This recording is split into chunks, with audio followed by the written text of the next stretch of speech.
The merciless wild. The heartless seas. When nature unleashes her cruelty, could you escape? Could you survive? These are the true stories of outdoorsmen, confronted by death, armed with raw courage and a will to live. They are the ones who beat the odds and return from their own fight to survive. Father-son adventurers trek deep into the treacherous Alaska wilds. Cliff areas looked pretty chancy. Following the rugged trail of the white-coated Dall sheep. Before the hunt is over, one man will witness his son windmilling helplessly through the air from a cliff. I'm not sure he's going to keep breathing. His help's coming. We have a serious situation. And that man will learn the outer limits of strength, endurance, and commitment of which a father is capable. The spectacular wilds of Alaska's mountains. An ideal place for a hunter to pass from wilderness to wilderness, from one high place to another, in the words of John Muir. But those high places come with extreme risk. A misstep, a patch of ice, or a sliding rock can hurtle a hunter to the bottom of a gorge. Growing up a hunter in Texas, Rick Collins was willing 30 years ago to accept the risks of Alaska for its breathtaking wild spaces, twice as large as those of his native state. Well, I moved to Alaska in 1983. Been several years, and I haven't grown tired of it a bit yet. And I came because of the outdoor life, mainly hunting, but fishing as well. I like the wilderness situations of being able to get away from the crowds. It's gonna be a good trip this year, Jake. Came here mostly for the adventure. August 18th, 2006. Collins and his 22-year-old son, Jake, his main hunting partner, set off for their favorite Dall sheep hunting area, the sheer cliffs of the Wrangell Mountains. Getting to Dall sheep territory starts with a 6-hour drive across the state from their home in Wasilla. Then, a long slog on ATVs up muddy 4x4 tracks in the late summer thaw. We started running into muddy conditions, difficulty finding our way through the bogs. We knew early on that we were going to be spending the night somewhere along the trail.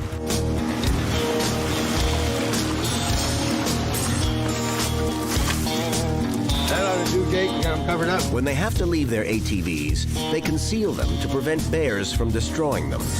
Yeah, the frame of mind to this point is things are going well. We were confident, and our confidence was growing that we were going to be able to find sheep. A couple of hours after daylight, which here can come at 2 or 3 in the morning, the two are out of their spike camp and beginning to see sheep, and to find a place to set up their spotting scope to glass the far slopes and ridges. Oh yeah, there's one. We did convince ourselves that there were some legal rams in the group, although fairly high up the mountain. The two spot sheep, but not the trophies they're hoping for. But young Jake is ready to settle for something that at least qualifies as a legal ram and wants to strike out after one. And Collins reasons that he might as well. So I said, well, it's getting late enough in the day now that where those sheep were, I'm sure I can't make it up there and back by dark. So if you want to go get one of those sheep, I'll stay behind down here by the creek and just monitor you through the spotting scope as you go up. Collins glasses son Jake with his spotting scope as the young man makes the steep climb to get in range of sheep. Collins is confident in his son's abilities, but wants to keep him in sight just in case. We can tell from the valley floor that the cliff areas along this bottom of this ridge, trying to get up out of the bowl, looked pretty substantial, pretty chancy. But of course, from that far away, no real clear indication of how steep they were. And then once he started the climb, I could tell from the way he was having to use both hands, make a few backtracks and try different routes going up, that it was a little more steep country than I had anticipated it was. So I could tell that was pretty tough stuff to get up through, and I was glad I wasn't having to get up through it. As Collins watches, Jake seems to have spotted something out of Collins's line of sight, and it looks like he might be moving into position for a shot. I saw him stop. I saw him look over that direction, and I couldn't see any animals over there, but then he started making his way over to that edge of the ridge, and then I saw him getting his gun ready, so I figured there were obviously some sheep over there that looked more attractive to him than the ones we'd seen before, and then eventually he took a shot. When he shot, I saw a sheep appear falling off further to the left across that gorge. And so I knew he had gotten a sheep. I saw him stand up and hold his arms over his head like, yeah, he got one. Woo! I got it! It's been a successful hunt for Jake, but the full celebration will have to wait until he finds a way down to the ram and then packs it out. Alaska's strict hunting regulations require that all edible meat must be retrieved from the field for human consumption. Then he started walking up and down the edge of this cliffs area from this ridge looking for a way down. Collins grows uneasy as he watches his son trying to find a safe way down the treacherous chutes of the gorge to the sheep. Yeah, I started getting worried about it because I could see that there was no clear way down for him. I thought he might be considering doing something pretty drastic. And then I see him squat down and obviously take a posture like he's going to jump. So then I'm really getting worried. Then I see him turn around and face the mountain and grab the ledge.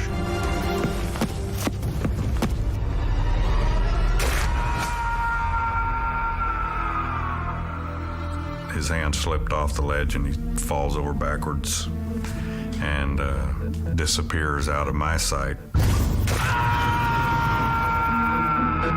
The realization came rather sudden that we have a serious situation. I don't know how serious, but I have to get to it. Jake Collins has fallen, and now his father must draw on a lifetime of outdoor experience and the sheer power of his will to save his son. Hunting on their own, deep in Alaska's Wrangell Mountains, Father Rick Collins has watched his son Jake hurtle off a cliff into a gorge. Now, Rick Collins must find a way to rein in his horror and concentrate on his son. Collins pulls himself together. With 3 hours to nightfall, he has to pack up rescue supplies and climb up to learn his son's fate. I know it's going to take me a while to get to there. I haven't seen him. I have only my imagination to think about what condition he's in. Don't know if he's got broken legs, broken arms, if he's conscious, if he's not, if he's bleeding, if he's not. No way to know. Just grabbed what I could and started that direction. Collins is beyond the range of any cell signal. He has no satellite phone or radio to call out on. A more serious hindrance is his age, as he has to drive his 53-year-old legs to carry him up the slopes at top speed. About every 15 to 30 minutes, I'd have to stop for a rest, and every time I stopped, I'd just start yelling, Jake, I'm headed up there, just in case he was in a position where he could hear me. The terrain grows only more steep and rugged, but the most difficult and ominous part is the silence. Collins receives no answers to his repeated shouts to his son. My frame of mind is that if I'm getting close to him, he's probably not hearing me. And if he's not hearing me, it's probably because he's not conscious. Collins presses on, legs and lungs burning. And then, without warning, he sights his son, lying motionless. Collins plunges into the gorge to reach Jake. When I got to him, he obviously wasn't conscious. I was talking to him the last 5 feet or so as I approached him. I kind of grabbed his shoulder and said again, Jake, can you hear me? And his eyes opened and he kind of looked up at me, but I could tell there was just a blank stare, no recognition in his eyes. and he just closed his eyes and went back to complete unresponsiveness. Rick does a quick exam and doesn't feel any broken bones, but Jake's head is full of cuts. Jake, can you talk to me? Collins considers trying to carry Jake out, but knows that's impossible in this terrain. My next option is, am I going to go to camp to go down there and come back? I know it's going to take me 2 hours at very minimum because it took me an hour to get to him. I don't think that's a good idea because I'm not sure he's going to keep breathing any length of time, much less for 2 hours. So I decide that, okay, I'm just going to stay with him with what I have. And what he has is some parachute cloth to make an emergency shelter for his son and him. So I had this with me that I knew I could cover us up with. I felt like he was off the rocks well enough that it was a good way for us to spend that first night and me to make sure he keeps breathing.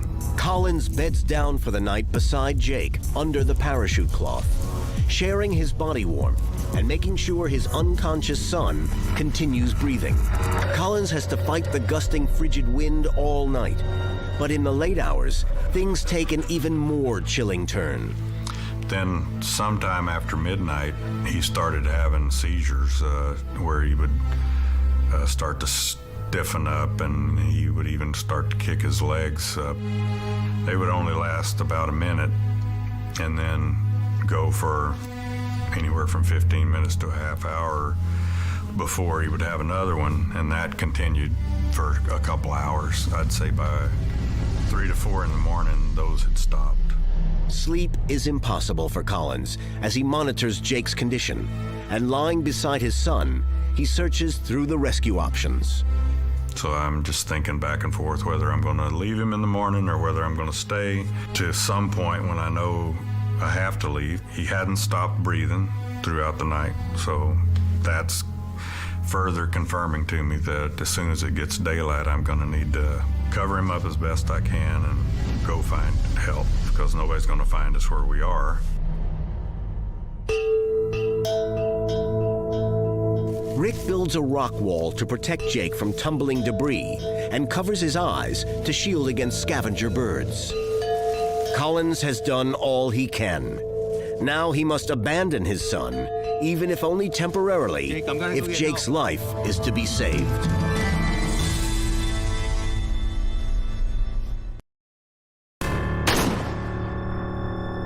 Rick Collins is cheering the sight of his son Jake taking a doll sheep ram when the scene turns to one of horror as he sees his son falling helplessly into a deep gorge.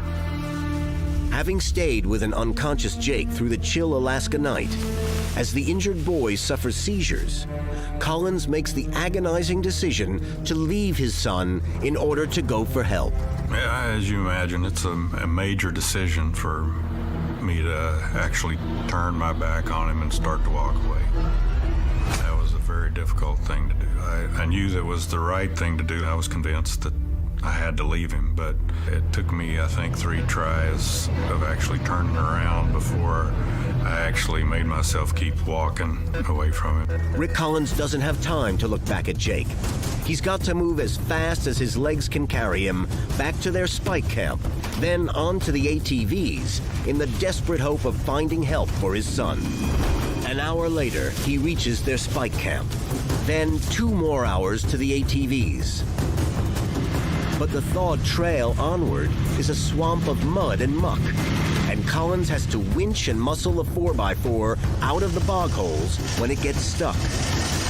Got stuck 10 to 12 times probably going out where I had to get off the four-wheeler, then use either the winch or me coaxing the rig along, standing off to the side and using both the engine power and me pulling on it to get it out of the muck.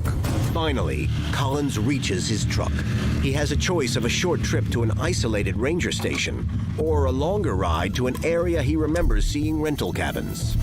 And I decided to take the chance and go with what I was relatively sure there's going to be some form of communication at a lodge. So I head that direction away from the ranger station, and within 3 or 4 miles I see a cabin up ahead, a recreational cabin on the left. So I pull into that cabin, go knock on the door, and somebody answers the door, and I ask if he knows of how I can get in touch with emergency services to ask for a rescue. Collins' Good Samaritan drives him back to where they can get cell service, and they call an Alaska State Trooper dispatcher in Glen Allen, 100 miles away.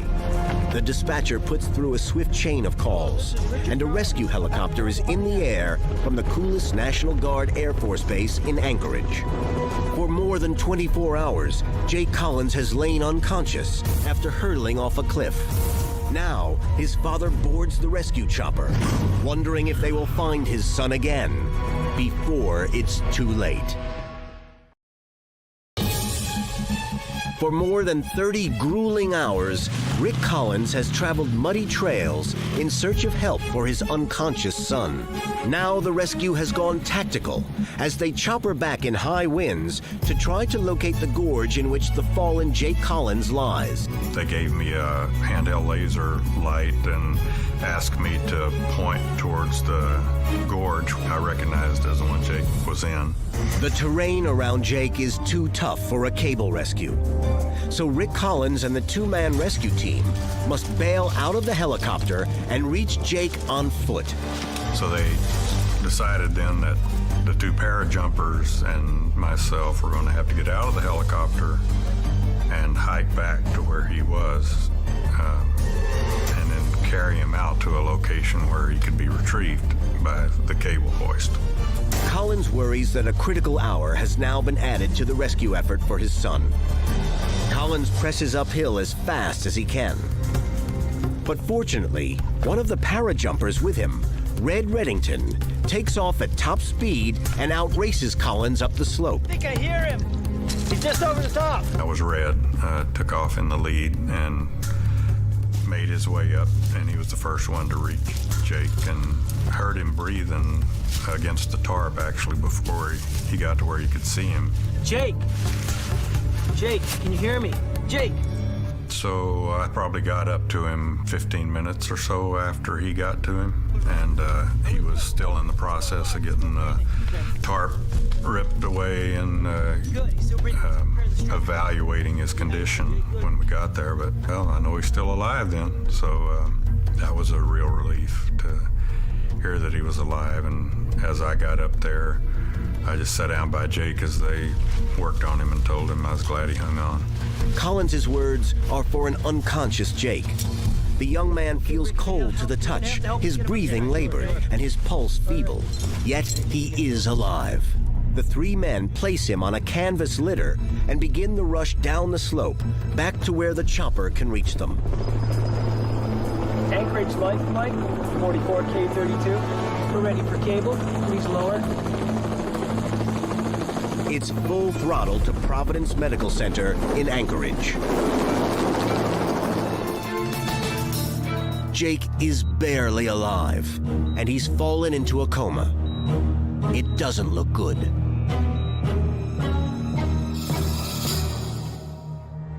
But then, 20 days after Jake Collins' fall, a miracle. He wakes up, opens his eyes, and speaks two words: hello and mom. I didn't know I was in the hospital. I didn't know where I was.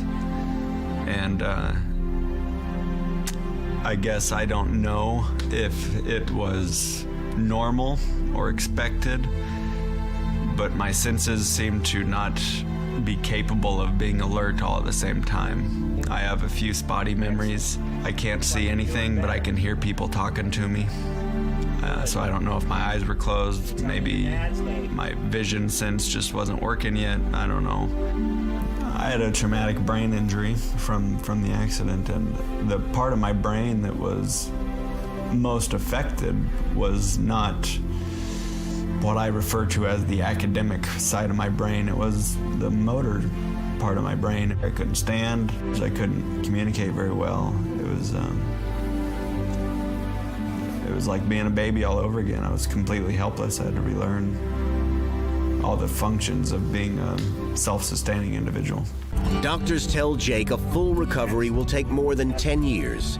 But it's now just 6 years later. He's married with a family and is a teacher in his home of Wasilla, Alaska. He remembers little about the incident. Jake continues to hunt, and he and his dad have returned to the scene of the accident. The excuse for me to want to go back was to find my rifle, but I really wanted to go back just because I felt like I had not completed that hunting trip. That was a lot of emotional healing for me and my father. Being back in the same spot, for me, being able to recapture exactly where it was, because my memories of that location weren't great. I got pretty emotional about going back to the spot. It brought back unpleasant memories for sure for me to be there, but at the same time, I think it was good for Jake to see the spot, kind of to bring a closure to it, to say this is something that happened, the events passed, and I'm moving on with my life. Things are getting better. Jake Collins well knows he owes his life to his father. I think my reaction to my dad is gratitude.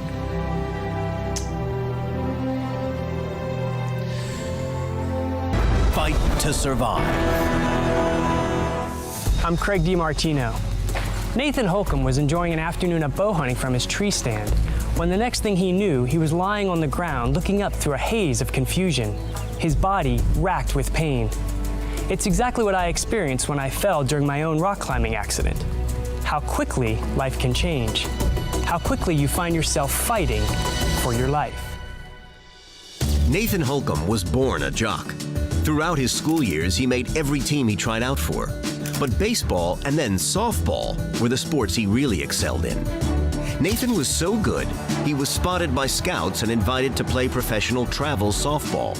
When it came time to earn a steady living, teaching and coaching were a good fit. Whether it's in the classroom, on the field, I love to see the kids succeed. If I can make a difference in one kid's life, I have done enough. While working at Southern Alamance High School in North Carolina, Nathan became friends with the dad of one of his most dedicated student ball players. I've known Nathan 9 years. He was kind of a mentor to my son, Jeremy. You won't find a better guy. Great friend, great leader, a great mentor to everybody. What's the game plan for tomorrow? Hopefully do better than we did last year. We love to laugh, we love to joke, we love to hunt. Eddie was a champion archer besides being an avid bow hunter. He was happy to make Nathan a convert to his weapon of choice for hunting. You have to be so quiet. It's not about the kill, it's about the experience of being out in the woods and seeing all the deer. After marrying Brandy, another great athlete and coach, Nathan relocated to be with her in Tennessee. But this didn't mean he would give up hunting in North Carolina with his buddy Eddie. In September of 2010, Nathan made the 8-hour drive to Eddie's house. The plan was to hunt white-tailed deer the next day. Eddie had been hunting on 800 acres of private land for nearly 25 years. He had motion-triggered infrared cameras set up to get pictures of deer and other game day and night. I got these pictures from the camera last night. Nice. Based on the images his cameras captured, That's a nice deer.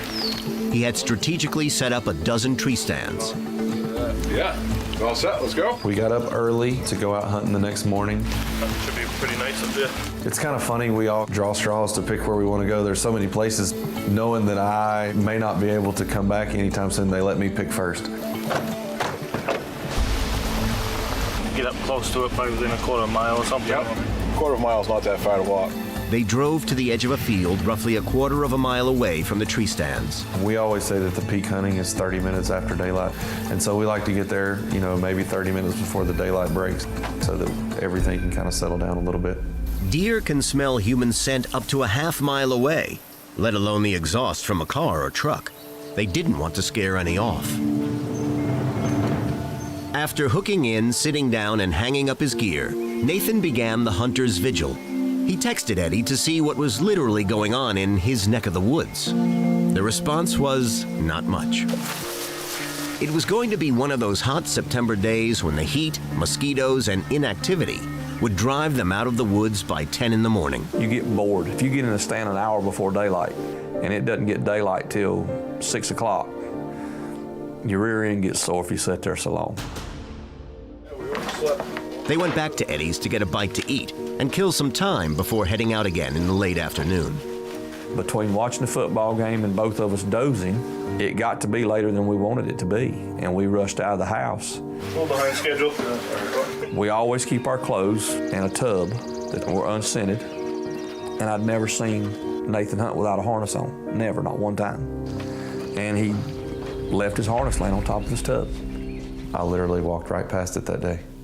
Nathan picked a different location for the afternoon hunt. Let me start this place, a little bit tricky. This time, he needed Eddie's ATV to get to his spot. All right, good luck. Eddie said, okay, you know where everything is. I'm going right up here. And he showed me right where he was going. I said, okay, text you in a little while. The place where Nate was hunting that day was an overgrown field. It had overgrown grass about waist high. We called it the little field. It hadn't been hunted yet at all that particular season. Nathan drove the ATV to the edge of the woods and parked far enough away so the deer wouldn't hear it or catch the scent of the exhaust. That left him around 300 yards to walk to the stand. The stand is about 25 feet off the ground up in this big tree. I latched my bow to the pull-up rope, put my backpack on my back, and started climbing up the tree.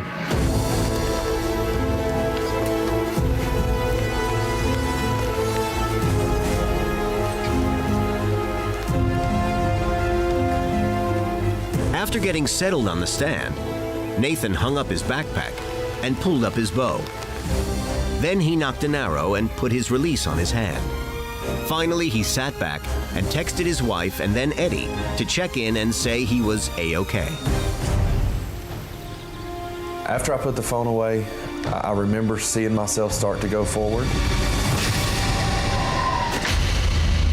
Nathan had no idea that the straps holding the stand to the tree had snapped without warning. He had just fallen 25 feet and slammed into the ground. Nathan Holcomb was hunting white-tailed deer when he toppled headfirst out of a tree stand. This was the one day in memory he had not worn his safety harness.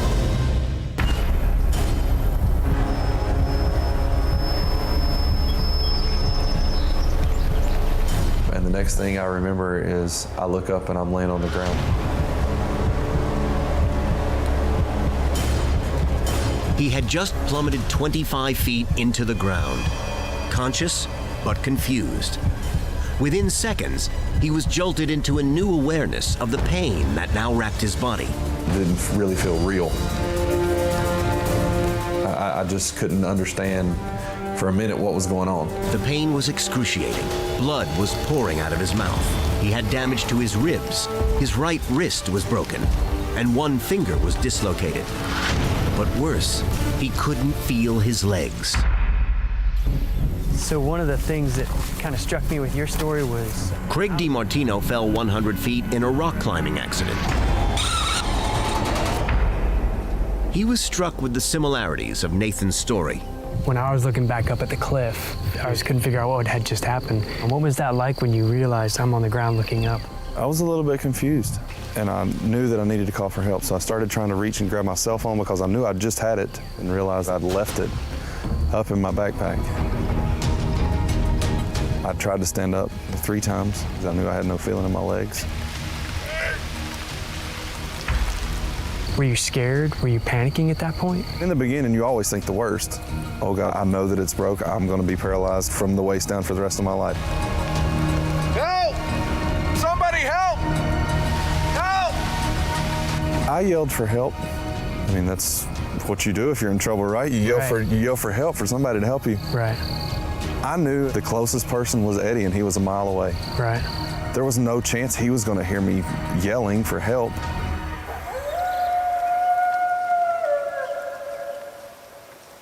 I knew that I had to to do something fast because of the threat of coyotes. They were all in those woods. He knew he was injured prey to a hungry pack of coyotes. The coyotes will attack in a pack. To be sitting there and you hear them, that's the scariest sound that you can hear. I've got to do something to get out of here. There was only one possible exit plan. He had to get himself to his ATV 300 yards away and drive back to Eddie. He tried to stand one more time, but his legs just didn't work. I took a minute and I prayed. Lord, please. Lord, show me the way out of here, Lord. Please. I said, Lord, you got to help me. Just please get me out of here. And the only way that I knew at that point was to crawl.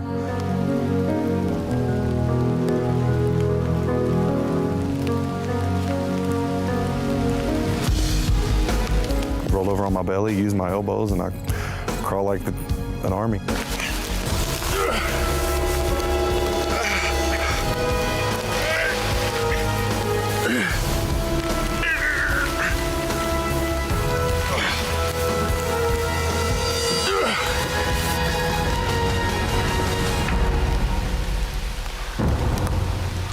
Got up to the top of the hill, and I had only gone probably 50 yards and I was exhausted.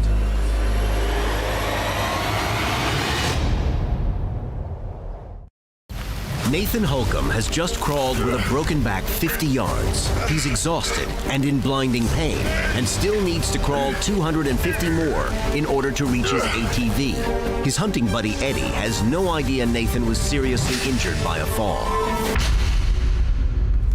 Nathan was now on top of a hill. He realized he had only one option to survive this next hurdle. I rolled, like little kids just roll down a hill.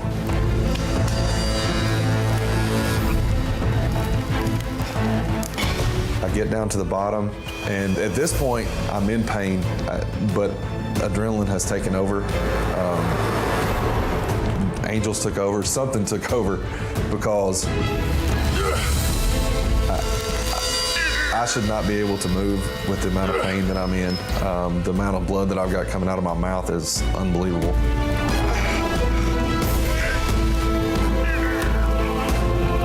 His elbows and knees were raw and bloodied from crawling, and he still was 200 yards from the ATV. Even worse, it was uphill from where he now was.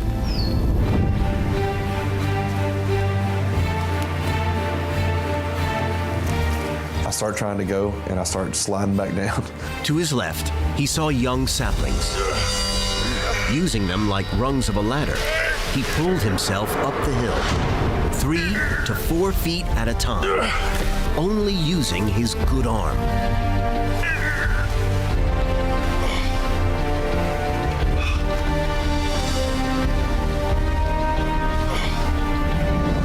Finally, Nathan reached the ATV. I pull myself up on the edge of my four-wheeler. I lay my chest on it just to rest for a second, and when I did, I lost my balance and I fell off. So I had to start all over again. Nathan tried one more time. And that's when I really started to panic, because I knew that this is how I get to my help. Right. And I can't get on my help. Right. And it was so frustrating that I remember sliding off for the second time and thinking, I've got to get on this thing or I'm not going to make it. I have to do this. Right. And that was the hardest part.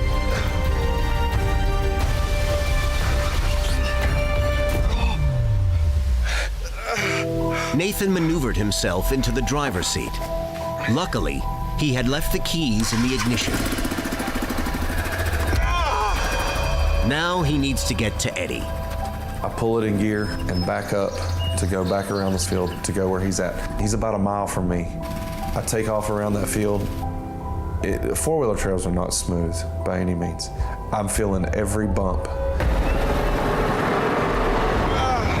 of every rock from my low back all the way up to the top of my head. It's a constant sharp shooting pain through my body the whole way. And I'm going as quickly as I can. I'm not wasting time. If I'm ever going to be able to walk, then I've got to get somewhere to get help as quickly as I can. Nathan finally made it to Eddie's stand. He rode up within 30 yards of where I was sitting and said, "Eddie, I fell out." You kidding me? No, I fell out of my tree stand, Eddie. And I still thought he was kidding. I thought he shot a big buck and wanted me to come get on the ATV with him, but I could see his face was just pale white. Hurry. So I came down the tree Coming, buddy. as fast as I could come down. All right. I can't feel my legs, Eddie. I could see his right wrist was broke. And I'll never forget the look on his face. And I knew Nate, Get you some help. Hang in there. with what he had going for him in life, that there was a chance that this guy would never be the same again. 911, what is the address of your emergency? Hello? Yeah, my buddy just fell out of his tree stand. Here, buddy. Eddie had taken advanced life-saving courses, so when he called 911, he gave them critical information about Nathan's I injuries. told the lady that he had a spinal injury. He can't feel his legs. I said he may have already done more damage than need be.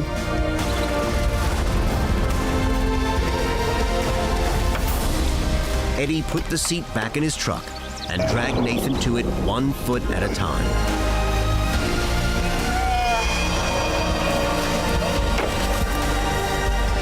On the drive back into town, he helped Nathan make calls I'm gonna call Brandy for you, okay? to his wife and mother, who were both hours away. Brandy? Move forward. Brandy, hey, it's me. Hey, I fell out of my stand. I'm hurt bad. Eddie drove Nathan to the volunteer fire station, where a waiting life flight helicopter flew Nathan to UNC Chapel Hill Hospital. There, renowned neurosurgeon Dr. Eldad J. Hadar and his team just happened to be on call. How you doing, Nathan? Not so good. You've hurt your back badly. The x-rays are show a lot of damage in there. We're going to have to get you into the OR right away. Am I paralyzed? We can't tell. The films were inconclusive. There's a lot of damage in there.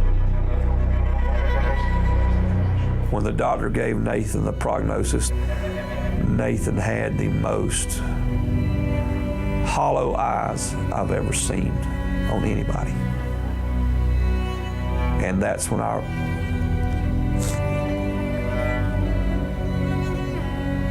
I realized that this wasn't a joke. You know, somebody's life has been tremendously affected. And Nate never find a finer fella. Why? That's all I could get out of me was why it happened to Nate. Be all right, buddy. We'll take good care of you. After assessing Nathan's condition, he was rushed into surgery.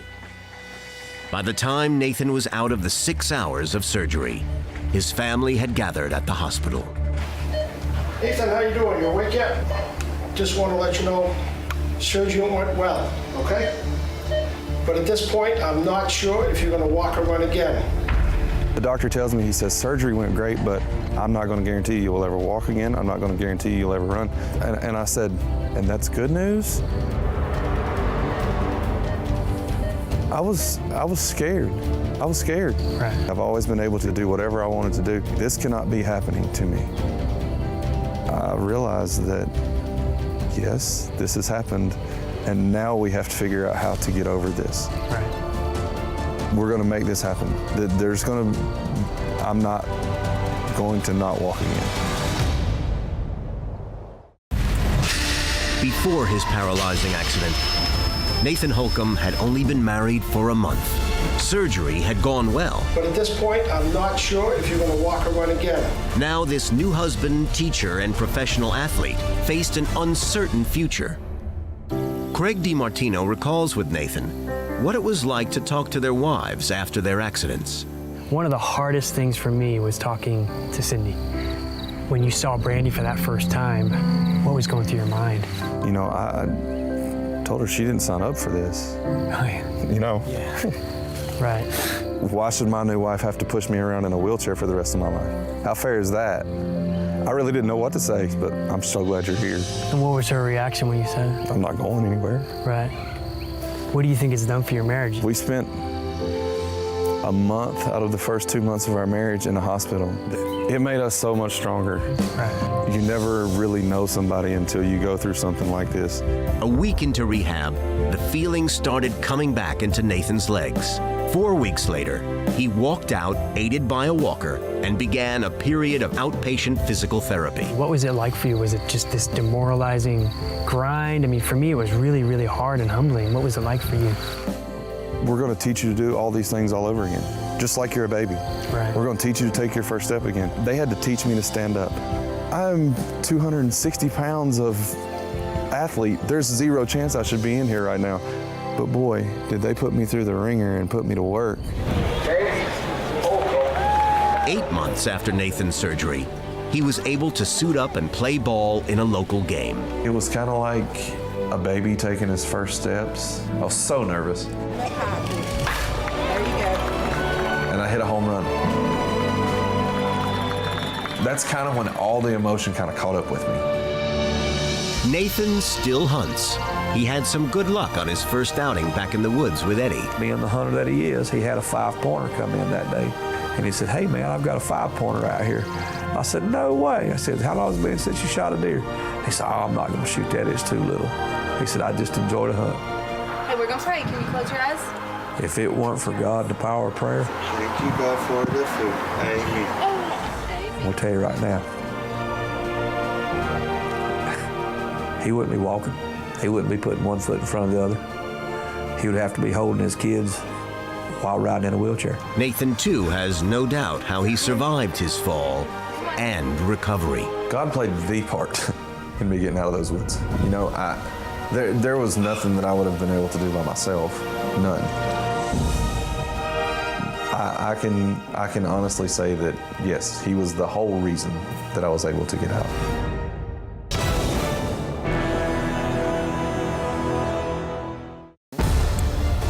Rock climbing is a sport that puts fear to good use.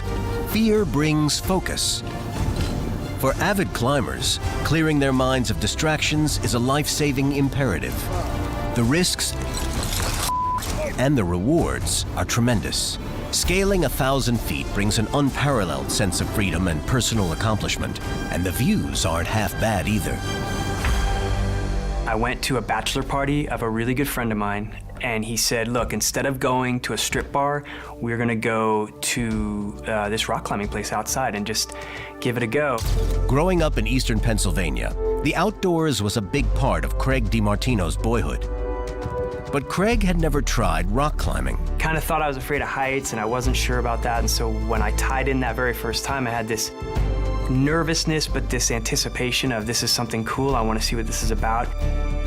And it immediately it resonated with my soul from that very first day.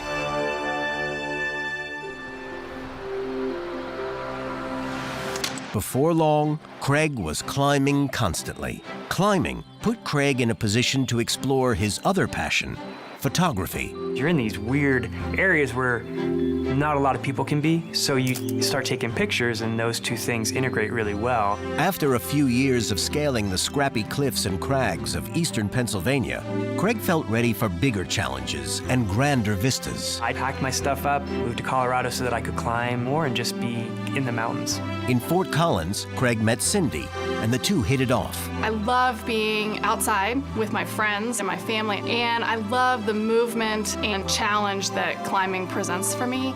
We actually just started climbing together. He was a really safe and reliable partner. A reliable partner is as critical to a safe climb as the right shoes, the right rope, and the rack of cams, nuts, and carabiners that climbers carry. I was actually afraid to ask her out. I thought, man, if it doesn't work out, I'm gonna lose a really good climbing partner. 18 months later, Craig and Cindy married. In a couple years, they had 2 children. Craig was working as a staff photographer for a Colorado publisher, while Cindy studied for a degree in wildlife biology, and they both climbed as much as they could, with each other and with friends. On July 21st, 2002, Craig and his good friend Steve met up for a day of climbing in the Rocky Mountain National Park. We're gonna go up to Drake Monastery, do some sport climbing. We can go up to Estes. There's this fun route I know called White Man. Okay. They set their sights on a particular 1,000-foot-high granite egg called Sundance Buttress.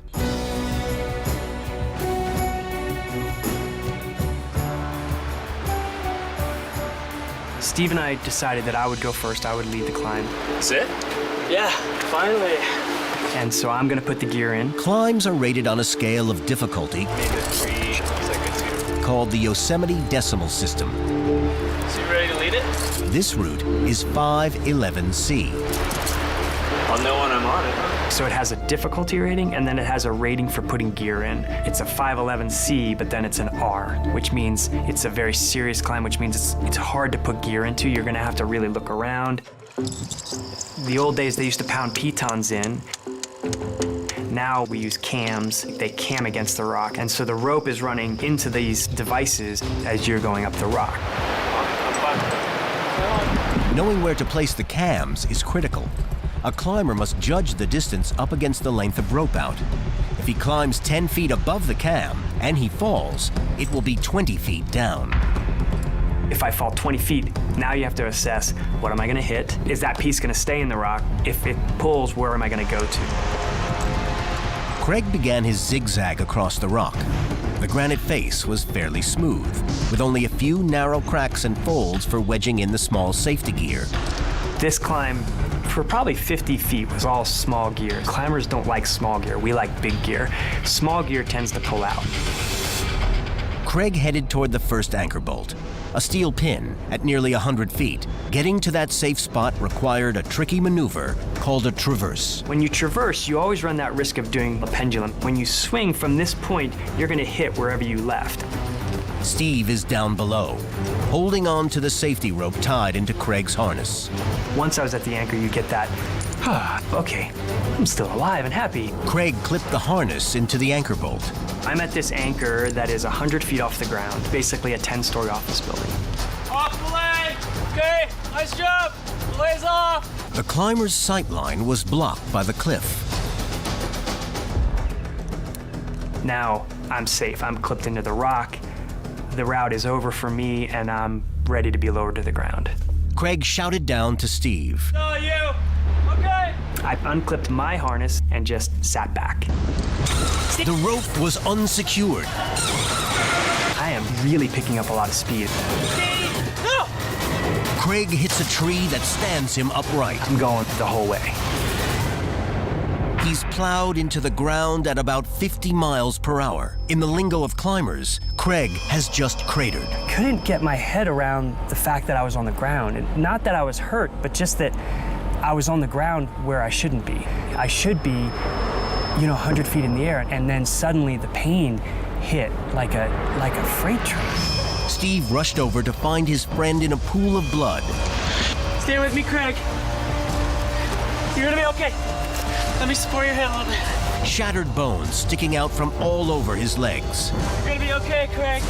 We're back. Steve can't tell how badly Craig is hurt, but he does know Craig will be facing the fight of his life to survive. Climber Craig DiMartino was 100 feet up the granite face of a Colorado cliff. Then, in the blink of an eye, he crashed to the ground. He can't move his head or sit up or see the pool of blood growing around him. I wasn't thinking about death at that moment. I was thinking about this amazing fear I had of not having any control over the situation as it was happening. Craig! Craig's climbing buddy Steve had scrambled over the loose boulders to find Craig conscious, You're gonna be okay, buddy. but in a mangled heap. Steve is looking at this pile. What the heck just happened? Hang in there, buddy. How do you even begin to deal with this? He doesn't know that my back's broken or my neck is broken. Hey, stay with me. You're gonna be okay. But he knows you can't fall 100 feet and not damage your insides. No! Neither are clear about why Craig fell. No, you! Perhaps a miscommunication or mistaken assumption. In any case, Steve knew the priority We're gonna slow the bleeding on this. was now to stop the bleeding. You with me, Craig? Stay with me, buddy. He put a tourniquet on my right leg to kind of slow the bleeding. We're 4 miles in the backcountry. Nobody knows we're here. What do we do? I'm gonna run to Estes and get help, okay? I'll be right back. My cell phone. Steve dug into his climbing bag for his cell phone. We're next to a 1,000-foot granite cliff in the backcountry. He not only gets a cell signal, dials 911. My buddy fell to the ground from white man. We're climbing Sundance Buttress. Gets pushed right through to Rocky Mountain Rescue. Yeah, Steve. Okay, we'll look for you on the trail. And the guy who is on call there, Eric Hey, Gabriel, they're coming, Craig. is not only the head of Rocky Mountain Rescue, he's a climber. As Eric made his way to Craig and Steve, he alerted other rescue team members to join him. Hey, it's Eric Gabriel. We have a fallen climber at the bottom of the Sundance Buttress. I'm on the way up flagging the route. I had Eric at my side probably within 40 minutes of hitting the ground, which is unheard of in the backcountry. Paramedic. Get out here, okay? What happened? Check you out here and see if you're hurt anywhere else, okay? You let me know. There is a quote in climbing that if you fall 10 feet, you have a 10% chance of dying. If you fall 20 feet, you have a 20% chance of dying. I just came 100 feet, so you can do the math. Steve and Eric knew that Craig's situation was worse than Craig thought. Married? Yeah. Want us to call your wife? Eric asked me if I wanted him to call my wife, Cindy. I thought that was a bad idea. I just thought, okay, I don't want her to worry. But then, shortly after that... Sure you don't want us to call your wife? I must be hurt bad. Okay. Maybe I should call Cindy.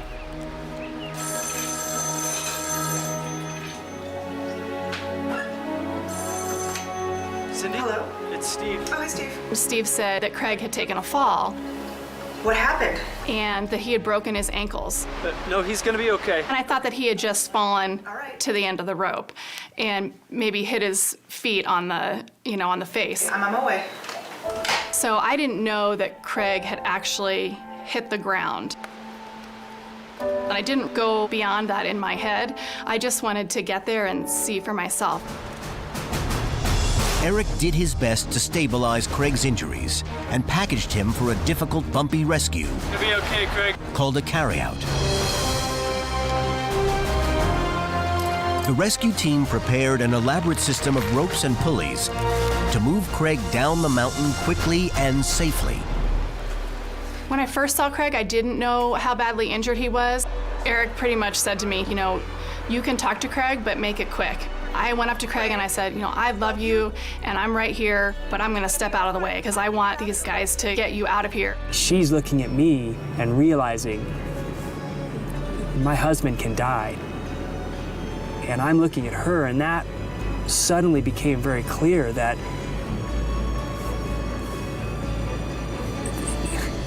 I'm not gonna get up, that I'm not gonna walk away from it. This is gonna maybe kill me. This is really serious, and I don't know how this will end. It took the rescue team nearly 5 hours to bring Craig to a clearing in the valley. From there, they loaded him aboard a waiting helicopter and flew him to the hospital in Fort Collins. Hi, I'm Cindy DeMartino. I'm looking for my husband, Craig. Craig was in surgery and they brought in a grief counselor. And I thought to myself, why is there a grief counselor here? I don't need a grief counselor. I still wasn't really aware of how seriously injured Craig was. Later in the evening, when we were waiting for Craig to come out of surgery, his neurosurgeon came out. He said, we really just need to see how Craig makes it through the hour. The hour?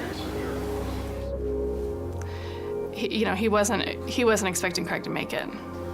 To hear Craig might die is a really difficult thing to hear as a spouse.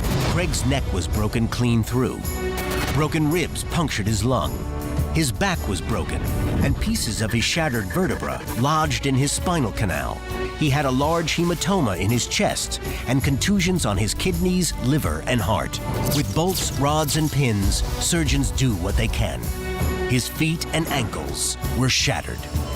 They moved me to intensive care, put me on a ventilator because I couldn't breathe on my own. And my wife, Cindy, ended up sitting with me as I was unconscious for the entire night just to see if I was going to live through the night. July 22, 2002. Cindy DiMartino waited in a Fort Collins hospital for word about her husband, Craig. Just 24 hours earlier, he had been scaling a 1,000-foot granite cliff. Now, after a long night in surgery, he was fighting for his life. I spoke to his surgeon, and he said, well, he made it through the night, but we really didn't know what that was going to look like. We didn't know if he was going to be a paraplegic or if he was going to be a double amputee. We just knew that he survived the night. As days stretched into weeks, Craig's condition stabilized. Cindy was there all the time, and I would ask, what's going on with my feet? What's going on with my back? What's going on with my neck? And what I didn't realize was they're being vague on purpose. What they're telling Cindy is, he's probably going to be a paraplegic, probably a quadriplegic, one of the two. His spine was shattered. He doesn't have any movement. Right after Craig's accident, in the weeks following, was a very scary time. What's his life gonna look like? What's his reaction gonna be? How are we gonna handle this? And then how are we gonna provide for our family financially? Our kids were really young. You get to see your daddy? Is this that fun? Look at him taking Hi, over there. Do you guys get to visit your dad every day? That's so much fun, huh? Craig's feet had been shattered and now rebuilt with pins and screws, but there was no way to be sure if he would walk again until he started physical therapy. So he began what climbers call a sufferfest. I've got rods in my back. Your back, is it? No. Plates, screws, every time you move, all this scar tissue's cracking and breaking. I got in this process. You wake up, you do physical therapy, you feel like you're gonna die. I don't even think soccer players can do that one. You're in this constant cycle of just horrific pain. You pass out, you eat dinner, you go to bed, and that's your whole world. You get to see me fall today. That'll be fun. How do I survive the pain that I'm in? Tired. Thank you. He knew that the only way that he was gonna do that was for him to sit down and do the work. Just going forward, just walking forward is insanely hard. I gotta do it on crutches, and it's just insanely hard. I hate that exercise. Craig has an amazing positive attitude, and he was able to look at himself and laugh. This is gonna make people think therapy's fun. You keep smiling. I would sit in doctor's office when they were giving me these really bad reports, and I would just start making jokes. Broken back thing has a lot of drawbacks that they don't talk to you about before you do it. So if you're thinking about it, I wouldn't do it. I could focus on the negative of it, but I'm gonna focus on the positive of it. Some days I would get there and he would say, hey, I walked today. And then other days, weren't as productive. So it was a slow process, and it wasn't an easy process. This is Mr. No Feeling. Still not on the bottom though, huh? Nothing. My feet were still messed up, and they're still talking to me about, your right leg is not healing. That is very problematic. I developed a nerve disorder 6 months after the accident called reflective sympathetic dystrophy. And I remember this neurosurgeon telling me, you're probably gonna be in a wheelchair full time, just so you know. It's just really hard to balance on it, and it kind of hurts. The nerve disorder caused excruciating pain in his right leg, and the fragments of bone in his right foot weren't knitting together well enough to ever provide a stable walk.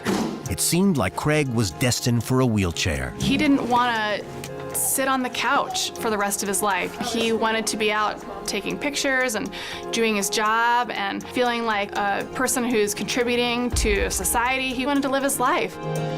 A year and a half later, Craig went back into surgery, this time to surrender a limb, to win back his life. I lay down, and the next thing I know, I wake up, look down, and this side of the bed, there's foot sticking up, and on this side, it's flat. Okay, I've just stepped into a whole new world.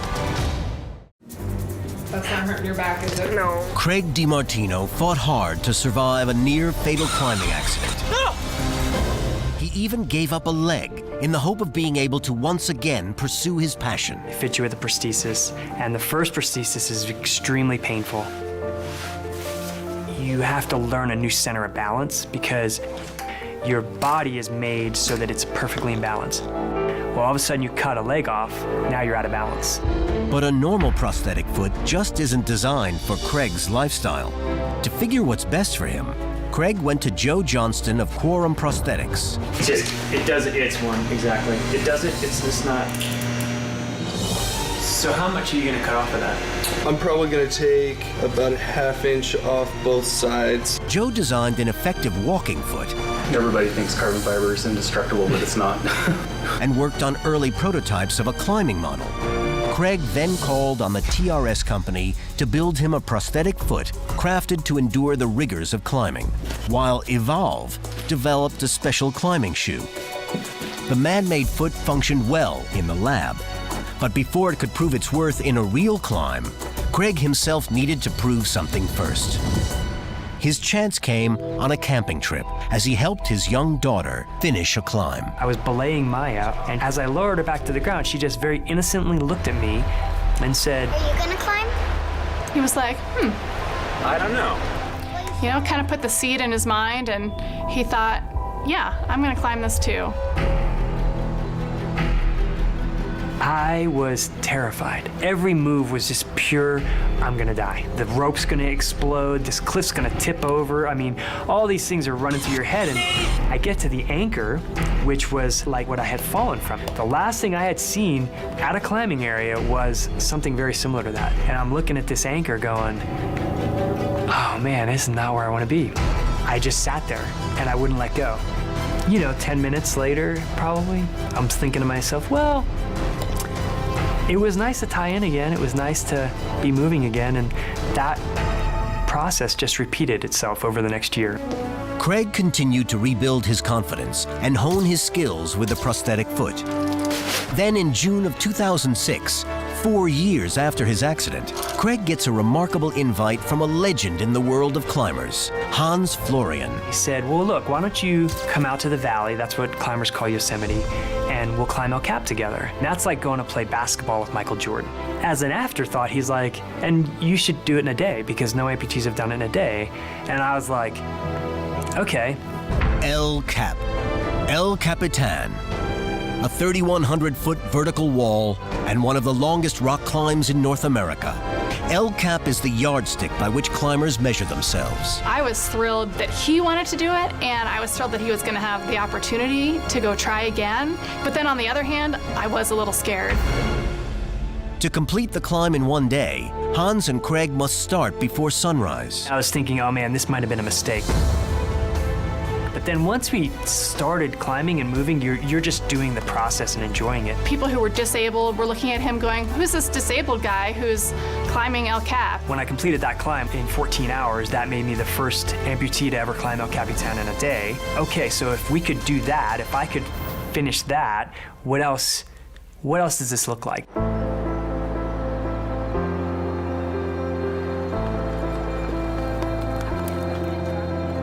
Clip the end closest to you. I always felt like God had a plan in my life.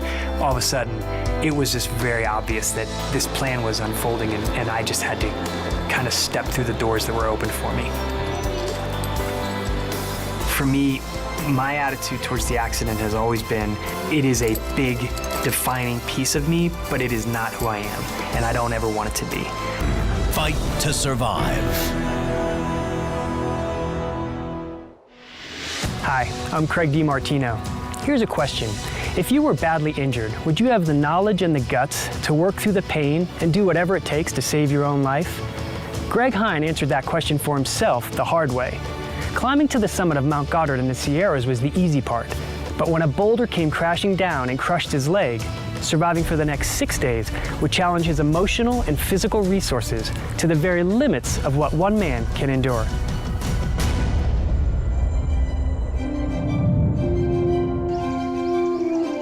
Greg Hine grew up loving the great outdoors, and especially hiking in it. He would often go fishing with my mom and dad. Greg would always find time to head off by himself on a nature walk.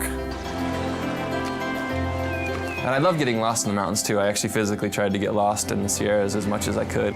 I just hike off, and I usually would come back a little bit later than the time I was given, but I always found myself coming back.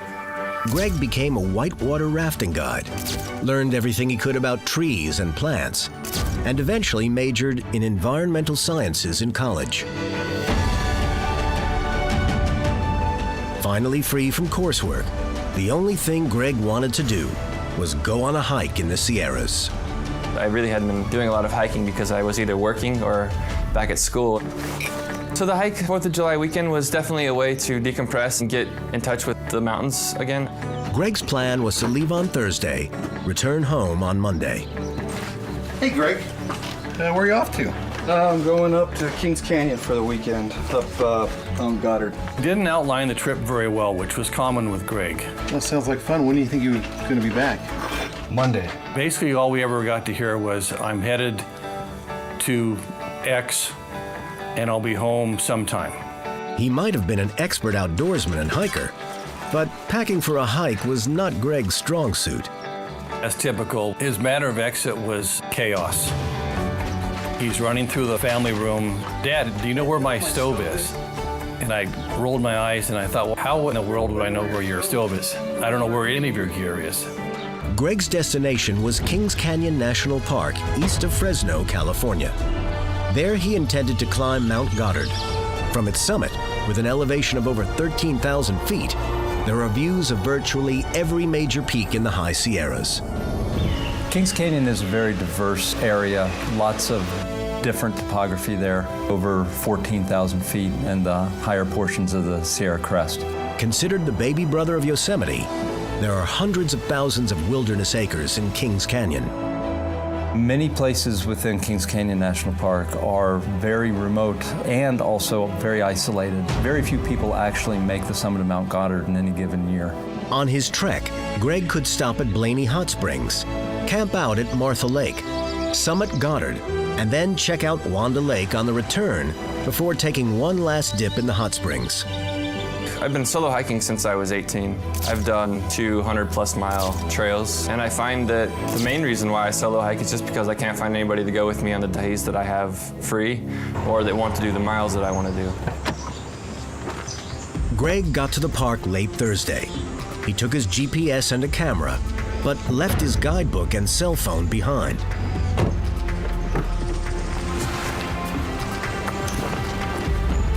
Mileage-wise, I knew that I had 4 days to play with and that I could do that hike and, you know, a new place that I hadn't been in.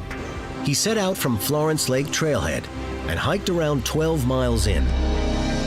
So this is your first time back in Kings Canyon? It had been nearly a year since Greg had seen Mount Goddard and Kings Canyon National Park when he went back with Craig. Is that kind of weird? Just to even be hiking again? No, it feels good. It's always fun to be in the mountains, so. Yeah, Goddard is out over us, right? Yeah, it's off to the left. It's the Black Rock highest point. Is it good to see it again, or is it weird to see it again? Feels good to be back. When you're out, there's a chemical change that I think goes through everybody, that goes through my body. I'm out for a day, and it's almost a reset. If things are bothering me, I can get some clarity, and it's just, it's helpful in that regard to find perspective in life, and the mountains are an easier place to do that because you don't have the distractions.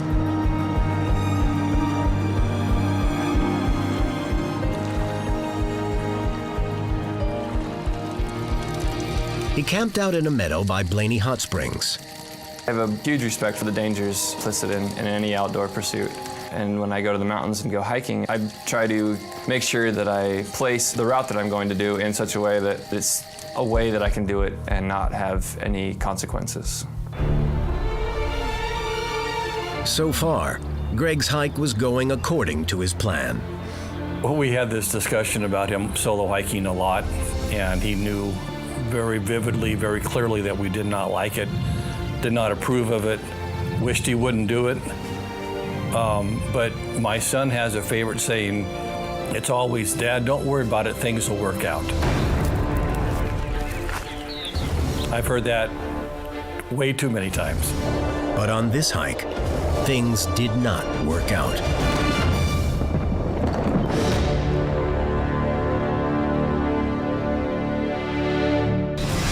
Greg Hine was finally on the trail of a long overdue hike in the Sierras. His plan was to summit Mount Goddard in Kings Canyon National Park over the 4th of July weekend. So on Friday, I got up, bright-eyed and bushy-tailed, and excited to be doing the loop. Greg never found his stove before he left home, so his only provisions were some hard dehydrated food packets and water. After a couple hours of hiking, he came to a trail juncture. I took a right and went south up the South Fork of the San Joaquin. Hey. Hi. How you doing? I'm good. How are you? Oh, you know. And ended up chatting at that juncture with somebody who was hiking the JMT. And we chatted probably for 15, 20 minutes. I haven't passed one person yet. You're the first. Really? Yeah. Wow. And this was at the height of the summer and a holiday weekend. It's going to be a lot more solitude for you, I think. I love it. Well, have a good hike. Yeah. Thank you. Thank you. Yeah, hopefully the trail is crossing. All right. Have a good one. And then that was the last person I saw. The area Greg was hiking was truly isolated, and also a place of unforeseen dangers. Some of the hazards of traveling through Kings Canyon include changes of weather, can happen very abruptly and without warning. Elevation, much of that area is very near or above 8,000 feet in elevation, where a lot of people start having high altitude pulmonary edema or high altitude cerebral edema, which can be very life-threatening and are not uncommon inside of the park. By the end of the day, Greg reached Lake Martha. He had also climbed to an elevation of around 11,000 feet, but so far, the altitude didn't have any effect on him.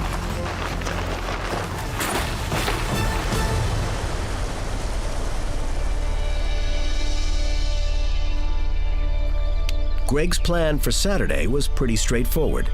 He walked around Lake Martha, heading towards Mount Goddard. As he hiked along, the terrain noticeably changed. This was ancient glacier country, and he was now in a boulder field.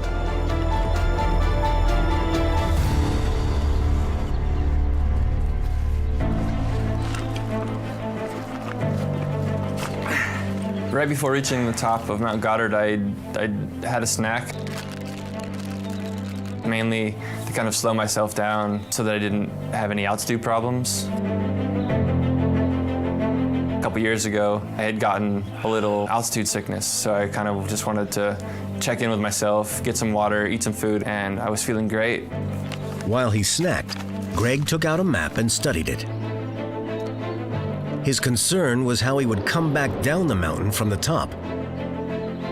I didn't know the ridge, and I didn't know what was there and what difficulties were really present. I just knew the north side of the Goddard Ridge had a pretty decent drop, and the south side was a little bit easier to walk.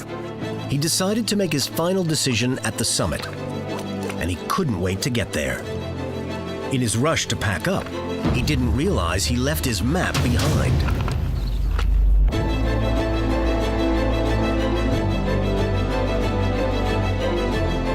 Even if Greg no longer considered himself a peak bagger, he really enjoyed the view from this one when he got there. Reaching the top of Mount Goddard was fun. I mean, it's great views. You see the haze of, the Central Valley, and you see all the other peaks. So I just started stitching together pictures for my buddy mainly, and just soaking it in.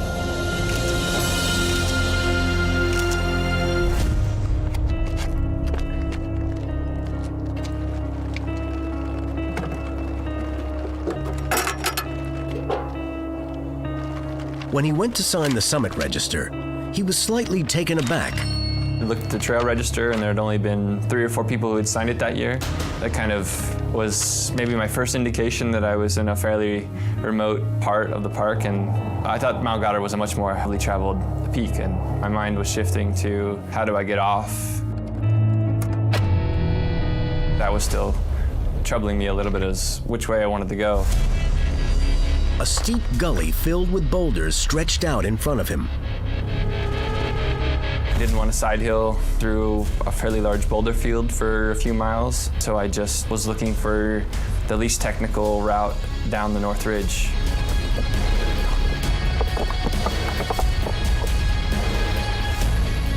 When Greg got off the ridgeline, he came to a scree, a slope covered with loose stones.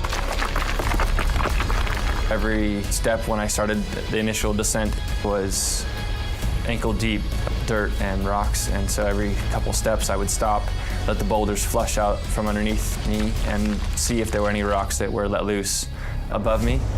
When he got to the bottom of the slope, there was a snowfield.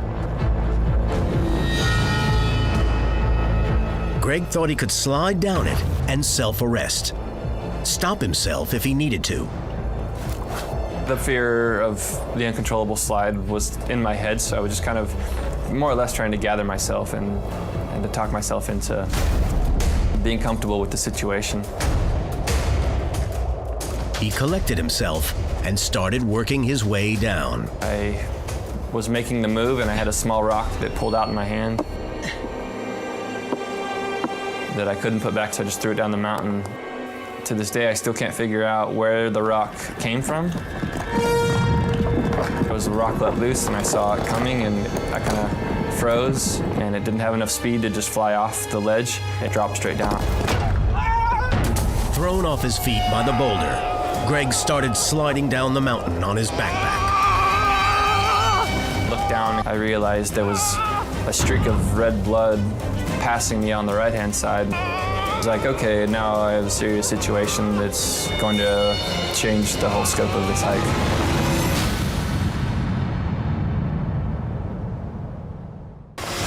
Three days into his solo hike, Greg Hine was knocked off his feet by a boulder when making his descent down Mount Goddard. I noticed a limp foot dangling in front of me, bleeding fairly profusely, enough to scare me that I might bleed out. You weren't like on a flat spot, you're on a 45-degree snow slope, so you're sliding now. What were you thinking? Okay, the hike's now changed to something. Maybe I can still hike. And then processing a little bit more, sliding down the snowfield some more, realizing there's no way I'm hiking, and it's now turned into a survival situation. And then I realized there was a roller field coming up, so I tried to self-arrest.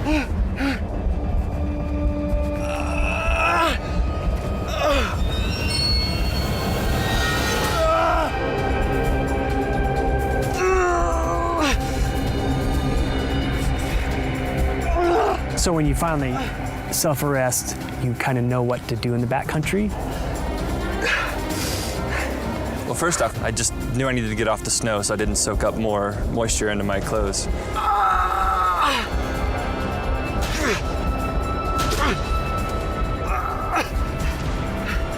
He also knew he could become hypothermic lying in the cold, so he immediately put on some extra clothes. The adrenaline was flowing and it prevented most of the pain from being something that was too tough to deal with. Which is kind of like, okay, breathe, relax. Like, you can't make the situation any better, but you can sure make it worse. So kind of repeating that a few times in my head was like, okay, make sure you have everything you need before you move. Like, be slow and methodical. Just kind of running those things through my head really gave me kind of the perspective of, okay, let's be calm and get through it. Not only was Greg worried about bleeding out, he was fearful of losing consciousness. Next, Greg knew he had to splint his broken leg and stabilize his foot. Luckily, he had held onto one of his trekking poles during the slide.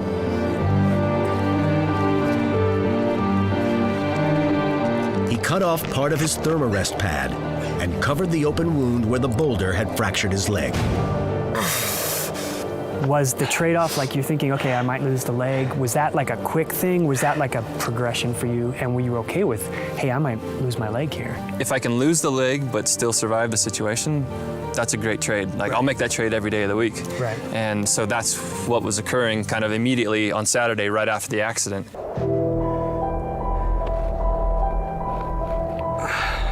He came to a decision while splinting his leg. He needed to move to a more comfortable place to stay until he could figure out what he was capable of doing next. To do any kind of movement, he had to lighten his load.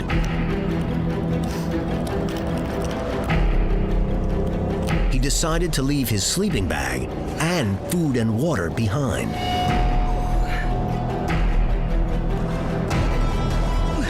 He crawled off the snowfield, carefully holding up his ankle, and slowly made his way to a more protected area with a view.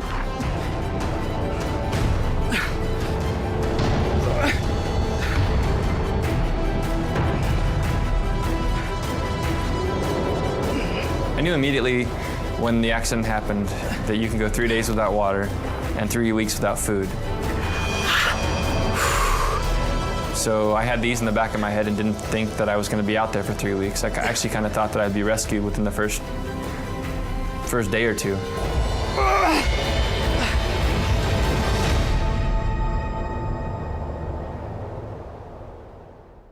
It was a hiker's worst nightmare. After a loose boulder crashed into his leg and caused a potentially deadly compound fracture, Greg Hine was in survival mode. His immediate concern was the bleeding. He needed to stop it, but not to the point where it would risk killing his limb. I would put enough pressure until my leg started to throb, and then when the leg started to throb, I would back it off. And so I do this on and off kind of pressure. Because I knew if I tourniqueted the leg, I was probably gonna have to cut the leg off. He successfully reduced the blood flow and settled in for a restless sleep. I really was only concerned about the bleeding. So when I would wake up and it would hurt, I would see how much it was bleeding, and knowing that it wasn't bleeding as much was really quite a joy for me, because that meant that I wasn't losing the blood.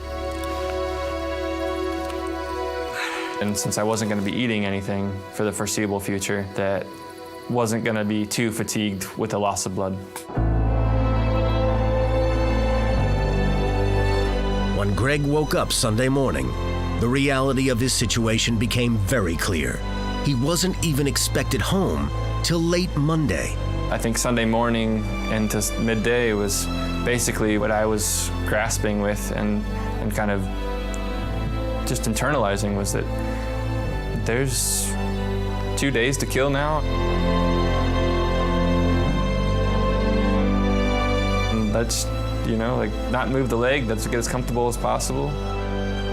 I was just present in knowing that this is my reality. This is all I have to deal with. This is all I can control. And I can't even control what's going on with my leg. Greg's leg was shattered, and this compound fracture was now going from a very bad injury to a potentially lethal one. Greg had made a critical mistake the day before when he was splinting it.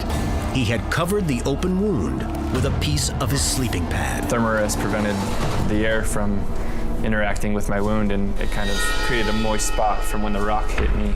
It put dirt into the wound, and so the moisture and the dirt led to an infection within the first 24 hours of the accident.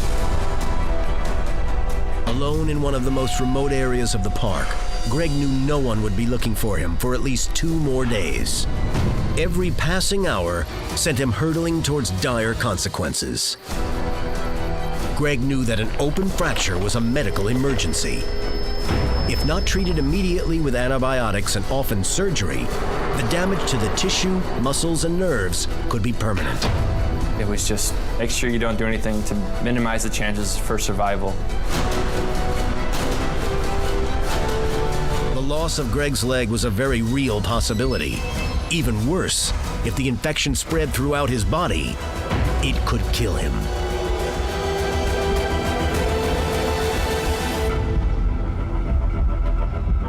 Fight to survive. Hi, I'm Craig DiMartino. Here's a question. If you were badly injured, would you have the knowledge and the guts to work through the pain and do whatever it takes to save your own life? Greg Hine answered that question for himself the hard way. Climbing to the summit of Mount Goddard in the Sierras was the easy part, But when a boulder came crashing down and crushed his leg, surviving for the next 6 days would challenge his emotional and physical resources to the very limits of what one man can endure. Since finishing up his last semester at college, Greg Hine had been looking forward to a 4th of July weekend hike in Kings Canyon National Park in the Sierras of California. I always loved being in the outdoors. Hiking was always the thing that I loved more than anything else. I've spent the better part of my adult life in the outdoor industry, raft guiding, cave guiding, and just hiking and climbing. He planned a 4-day hike that included reaching the summit of Mount Goddard. I studied the route, but having never been out there, it was sight unseen and it's a super easy walk up to Goddard for the most part. Greg reached the summit on Saturday. Then it was just a decision on where to come down. And that's the sticking point for me on the plan, was which way I wanted to go. Greg had misplaced his map on the way up, so he was winging it as to which direction to descend.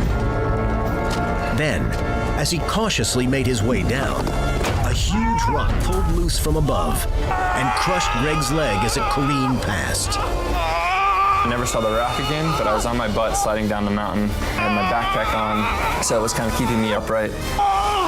When he was able to stop sliding, Greg knew he was in bad shape.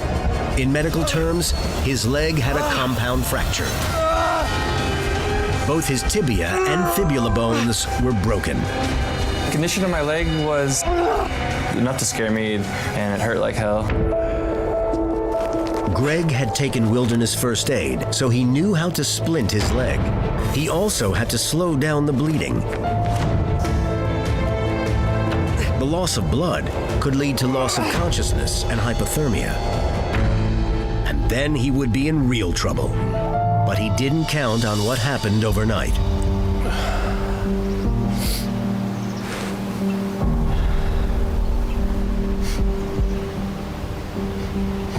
He said you started to smell it. You started to get this odor,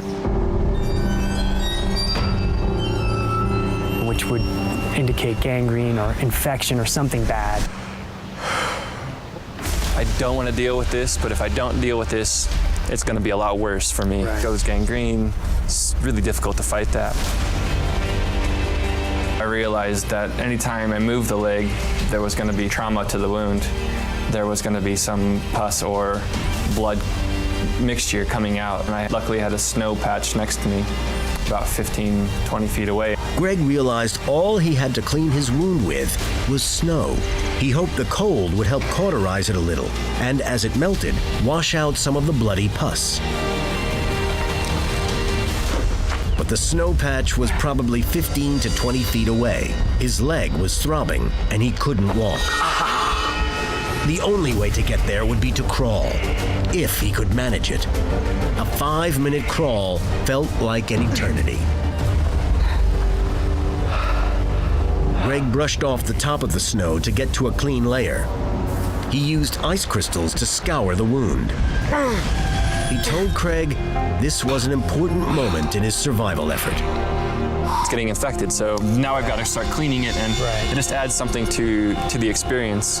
But in doing that, it kept me active in my own survival, and that was really helpful in that regard, to be forced to think more about it and to do something to try to keep myself as healthy as possible. You're being proactive. Yeah, and it helps staying alive in that regard.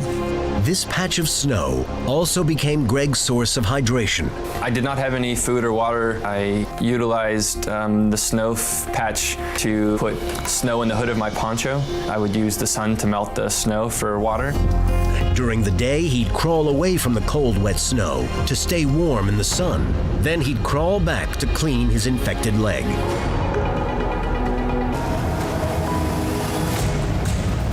But besides tending his wound, he tried to move as little as possible to conserve his energy.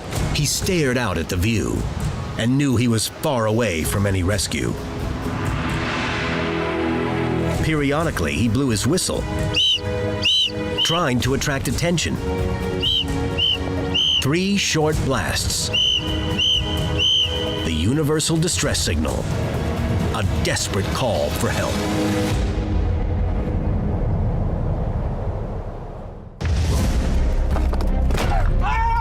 Hiker Greg Hines' leg has been shattered by a falling boulder.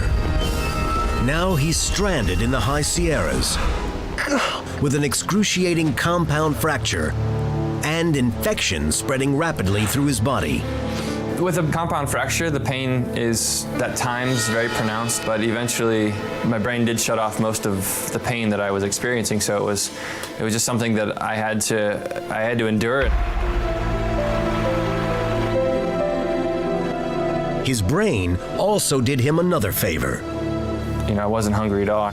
I can barely go 6 hours without eating and having hunger pains, and never had one hunger pain. He did his best to conserve his energy and waited out his rescue. He assumed his dad would report him missing sooner than later. Hey, Greg. When Monday rolled around, it wasn't so much concern as it was upset. He wasn't home when he said he was going to be home. Greg? And that made me a little angry. So I gave him Monday night and Tuesday as a grace period. I didn't think that anything was wrong. It was just that he was taking extra time. The accident happened Saturday. It was now Tuesday, but Greg still felt like he was doing the right thing. The reason why I stayed put was that I know that if you get lost or injured in the mountains, you don't start walking off and making it harder for people to try to find you. So I was thinking, well, it'd be easy. I just hole up here, until someone finds me.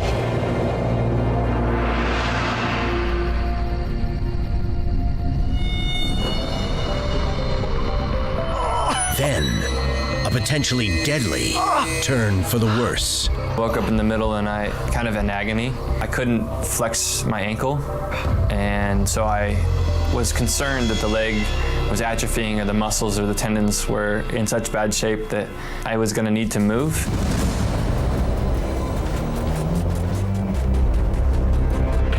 Not being a patient person and then the leg freezing on me, I was now at that point where I'm going to have to rescue myself.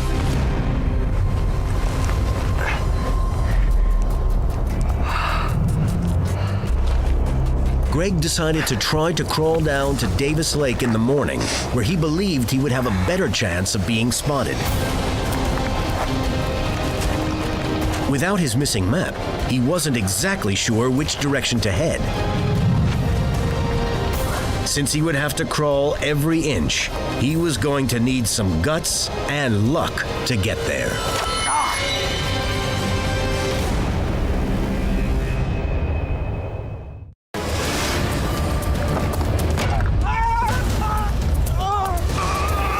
After his accident, Greg Hine decided to try to crawl to a location where he believed he would be easier to find. With his broken leg pulled up in his makeshift system of ties, Greg used his free arms and good leg to very slowly make his way down the slope. If I was a little too jerky, scooting down the boulder field that I was coming down, or got going too fast and stopped, the shift of my hips and the bones let me know, and so that was painful. As he came into a grassy area, he smelled the familiar scents. Along the way, I happened to find some moths and some crickets. I had always heard about people eating them and was thinking, well, I might as well just try them out while I'm here. So I just took off the back legs and the wings, knowing that those are the things you need to do so it doesn't get stuck in your throat. And I just ate it. So what's a cricket taste like? Nutty, I would say. Not raw almondy taste, but somewhere along those lines. Bugs are a good source of protein, but they weren't going to make up for Greg's lack of food for days.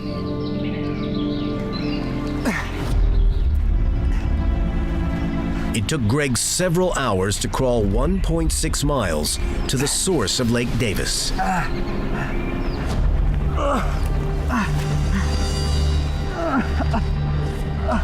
Exhausted from his crawl, he lay down to nap. his dad, mistakenly thinking he had to wait 2 days before reporting a missing person when there is no waiting period, only called the sheriff that Wednesday afternoon. Yes, I need to report a missing person. Got a phone call maybe an hour or so later from a sheriff sergeant. Oh, he was pretty jovial. I mean, he was excited about going hiking. Asking just a litany of questions. Well, no, I mean, Most of the questions, at least initially, were very subtly framed around Greg's state of mind when he left. I mean, he's always pretty happy. How did he say goodbye? He said, "We'll see you later." Did it sound like a final goodbye? I quickly caught on that what they were wanting to find out at that point was, did he go up there to end his life? Okay, thanks so much for your help. I appreciate it. My supervisor notified me that I needed to call Fresno County Sheriff Department because they were taking an initial report of a person who was overdue, and their itinerary took them into Kings Canyon National Park.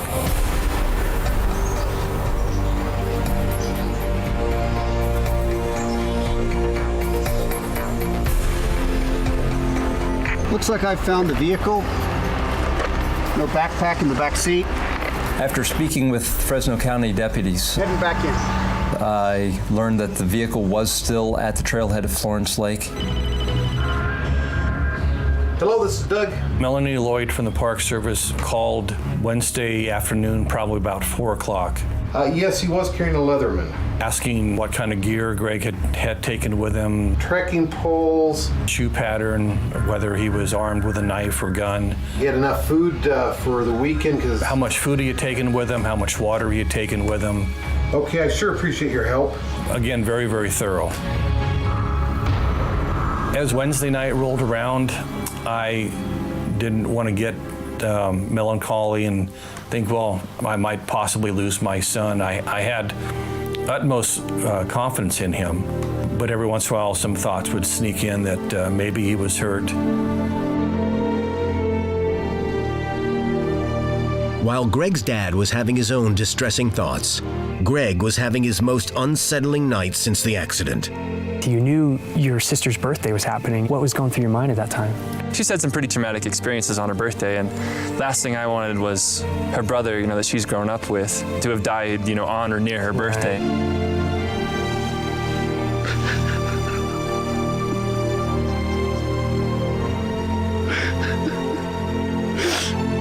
And that was the only part I did cry. That was the lowest point that I had, and I was like, oh no, not Sis's birthday.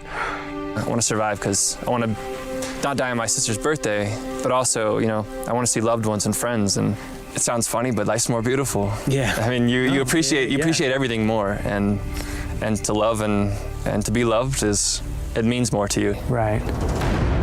Newly motivated, Greg made a bed for himself of dried grasses. Keeping busy kept the sad thoughts out of his head as he faced another day.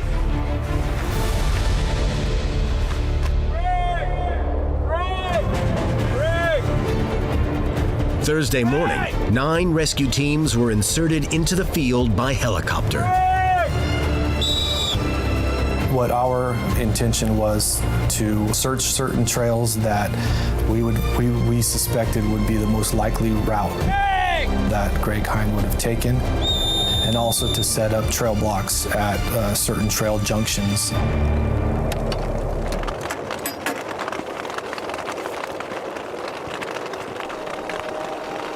After we'd found Greg's signature in the Summit book, that enabled us to focus on those areas north of Mount Goddard. And one of those areas happened to be the basin around Davis Lake. So on Thursday, I ended up waking up and being pretty exhausted from the crawl down. My forearms felt pretty shot, and I was trying to plan out the day. I was like, well, maybe I should just hold on here, recover my strength, and then Friday move. And so I was just kind of being lazy that morning.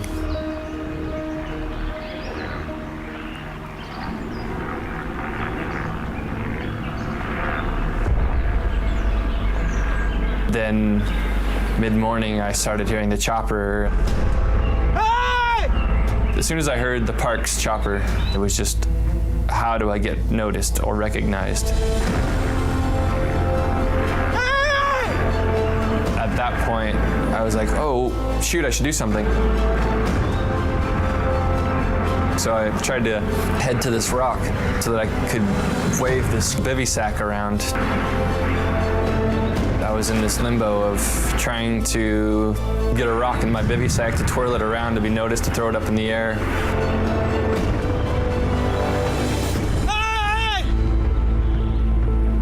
It happened too fast and I couldn't get there soon enough.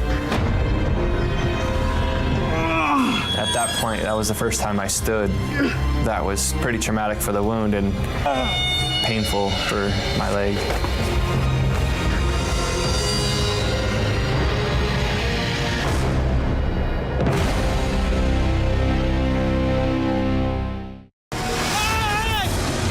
The search and rescue helicopter had come within 100 yards of Greg, but then peeled off, not having seen him. Craig couldn't imagine being in that situation.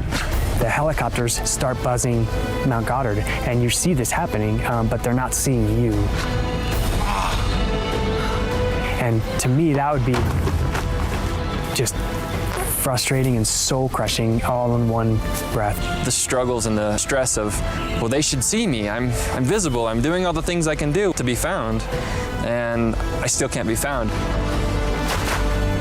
And so as the day wore on, I finally was like, hell, I don't care anymore. I'm gonna take a nap, and if a helicopter comes by, I'm just gonna sleep. You know, like, I'm just that tired.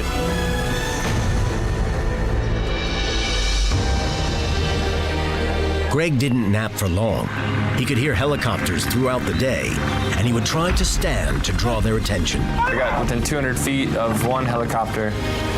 There was a second helicopter that came in the afternoon, and from what I found out, they were just dropping search crews off, populating the potential search areas where I might be.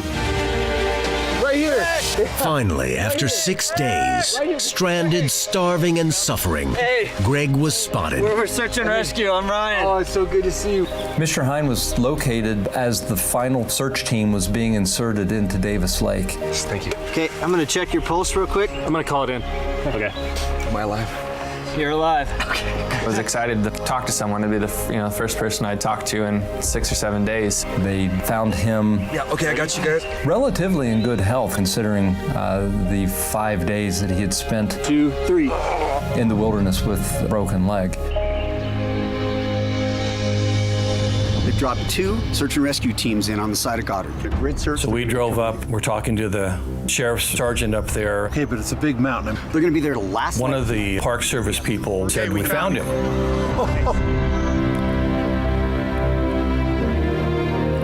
Wonderful words to hear. I started to get excited, and I thought, well, wait a second, they didn't say what condition he was in. Finish the sentence. Is he still living? Just a minute, let me check. So he was back on the radio. Okay, Roger. Came back and said he's alive. He's breathing, he's coherent, he's talking. But he has a broken leg.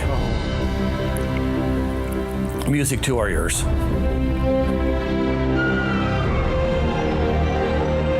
We saw Greg about 12:30. We told him how much we loved him. He said, I love you guys too. Greg's bones were reset after he left the hospital a little more than a week later. The survival of his leg was touch and go. He has had 6 surgeries and complications from infection. So after 6 surgeries, I will be able to walk again. And it took an incident like this for me to look at life in a different perspective. That my actions definitely weigh on other people, and to live more presently. Buddy, just breathe, okay? Breathe.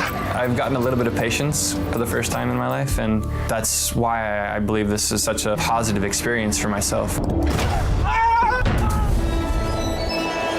Several things greatly assisted Greg in living through this ordeal. I believe first and foremost is he didn't panic. He recognized that he was going to be needing help. He stopped, reevaluated his condition. He didn't become overwhelmed. He didn't hit panic mode and deteriorate. People hear your story and they're like, oh, I could never survive something like that. That guy is incredibly tough. I never looked at myself as being tough or, extraordinary in any measure. Almost everybody, unless you're living in a mental bubble, you've experienced something that has tried you. Ours was more physical. Most everybody else's is more mental. Right. Anybody can survive as long as you want to.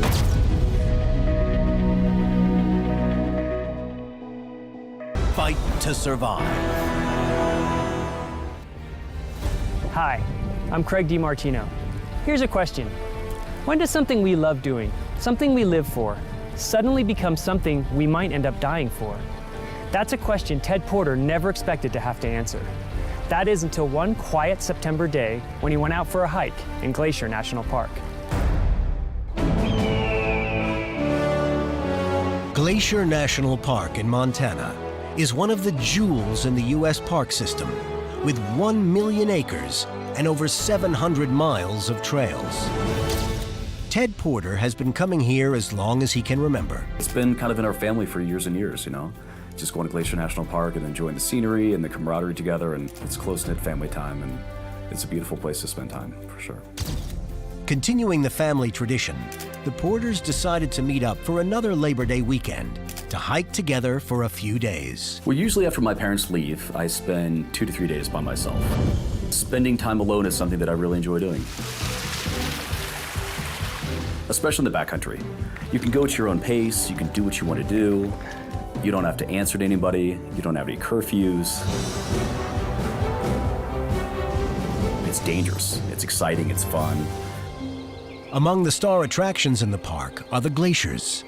There are 25 remaining, but sadly, scientists now believe that all may disappear by 2030 because of current climate patterns. My plan was to climb Mount Jackson, which is one of the 6 peaks over 10,000 feet in Glacier Park.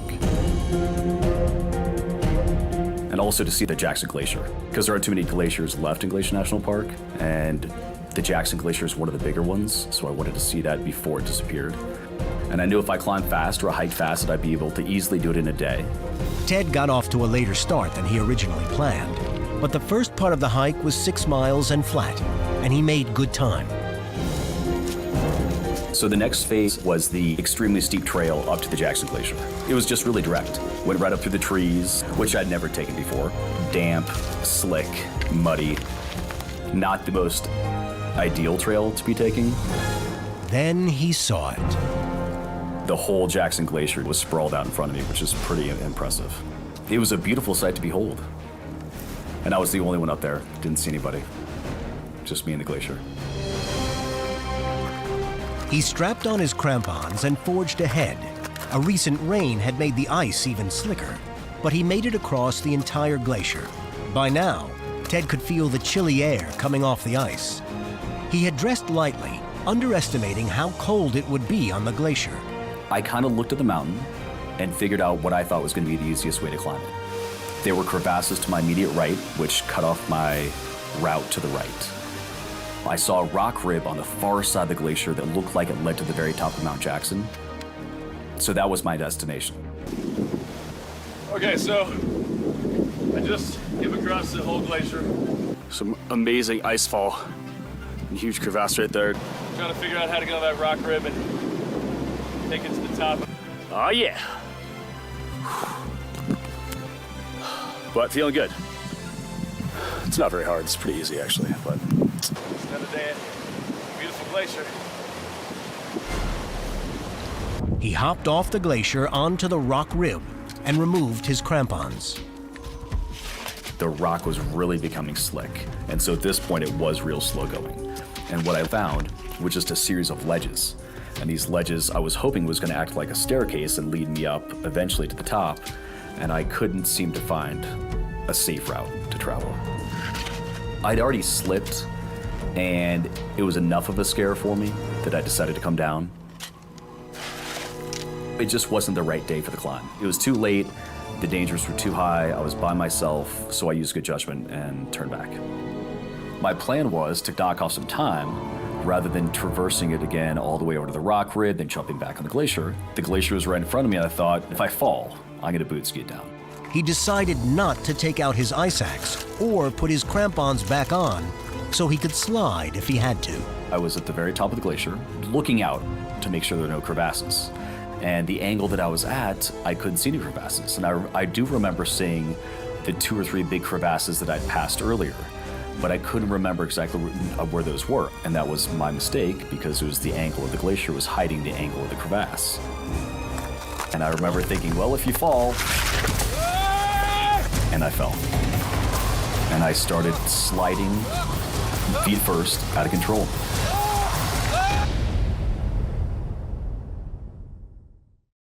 Ted Porter was an experienced hiker, but when he attempted to descend a glacier, he lost his footing and started sliding out of control. Couldn't stop myself. I tried as hard as possible, digging in the heels of my boots, digging in my ski poles, and I was just barreling down the glacier. I thought everything was going to be okay, and this huge crevasse just appears. That made my stomach drop.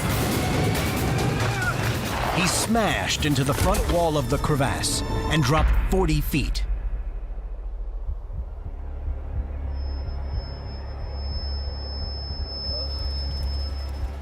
It didn't feel real.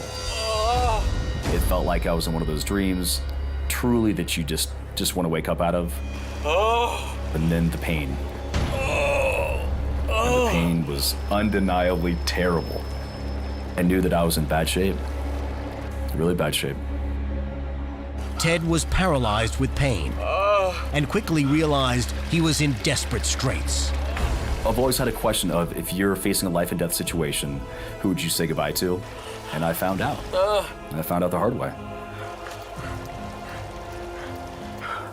Mom and Dad,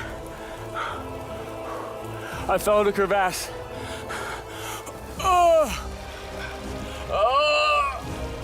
My back is killing me. I'm still alive.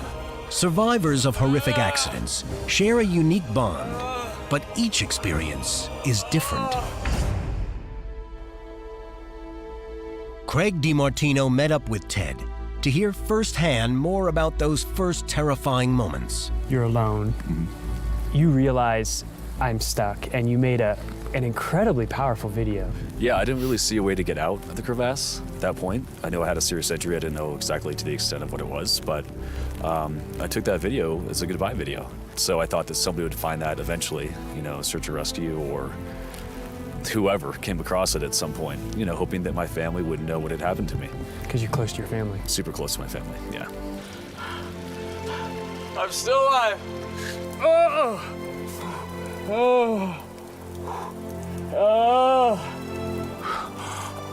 You guys, if I don't make it out, I love you. I'm not kidding, this is no joke. Okay.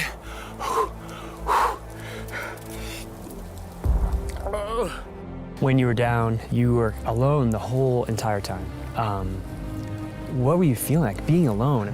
You know, I mean, it's hard to describe, but it was probably the most lonely feeling I've ever had in my life. You know, I knew nobody was around, and it was up to me to get myself out of that situation. Now in survival mode, Ted looked around to see if he could map a path out. I'd had no real technical ice climbing experience, but I did see one portion of the front crevasse wall that wasn't completely vertical. And when I saw that, as I lay there, I looked at it, I zeroed in on it, and I knew that if I had a chance to get out, that was it. Pain racked his body as he put on his crampons. Slowly, he stood and made his way along the crevasse wall. I had one ice axe, and with that, I reached up on the ice, up on the crevasse wall, and I threw my axe in. And with my left hand, I clawed at the crevasse wall to try to get any kind of traction to help me get out of there. And I started kicking my way up with my crampons. My concern was, since I didn't have two ice axes, when I took out one ice axe to reach higher, I was gonna fall back. So I put my face into the ice, and you know, when you ice climb, you're usually just kind of like this. I was in it. I was pressed up against the ice. Ted inched upward, fighting the blinding pain. This wasn't the climb Ted expected to do this day, but it would be the one that would matter the most to the rest of his life.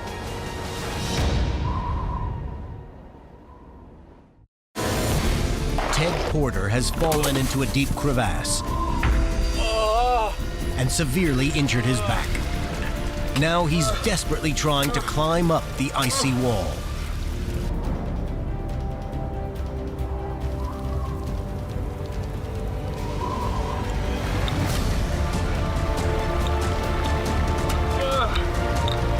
I pulled my body out, and I was in the fetal position because I was in such bad pain, and with my ice axe in the snow to hold me. I surveyed the rest of the glacier at that point to see where I could get up and walk off, walk across the glacier.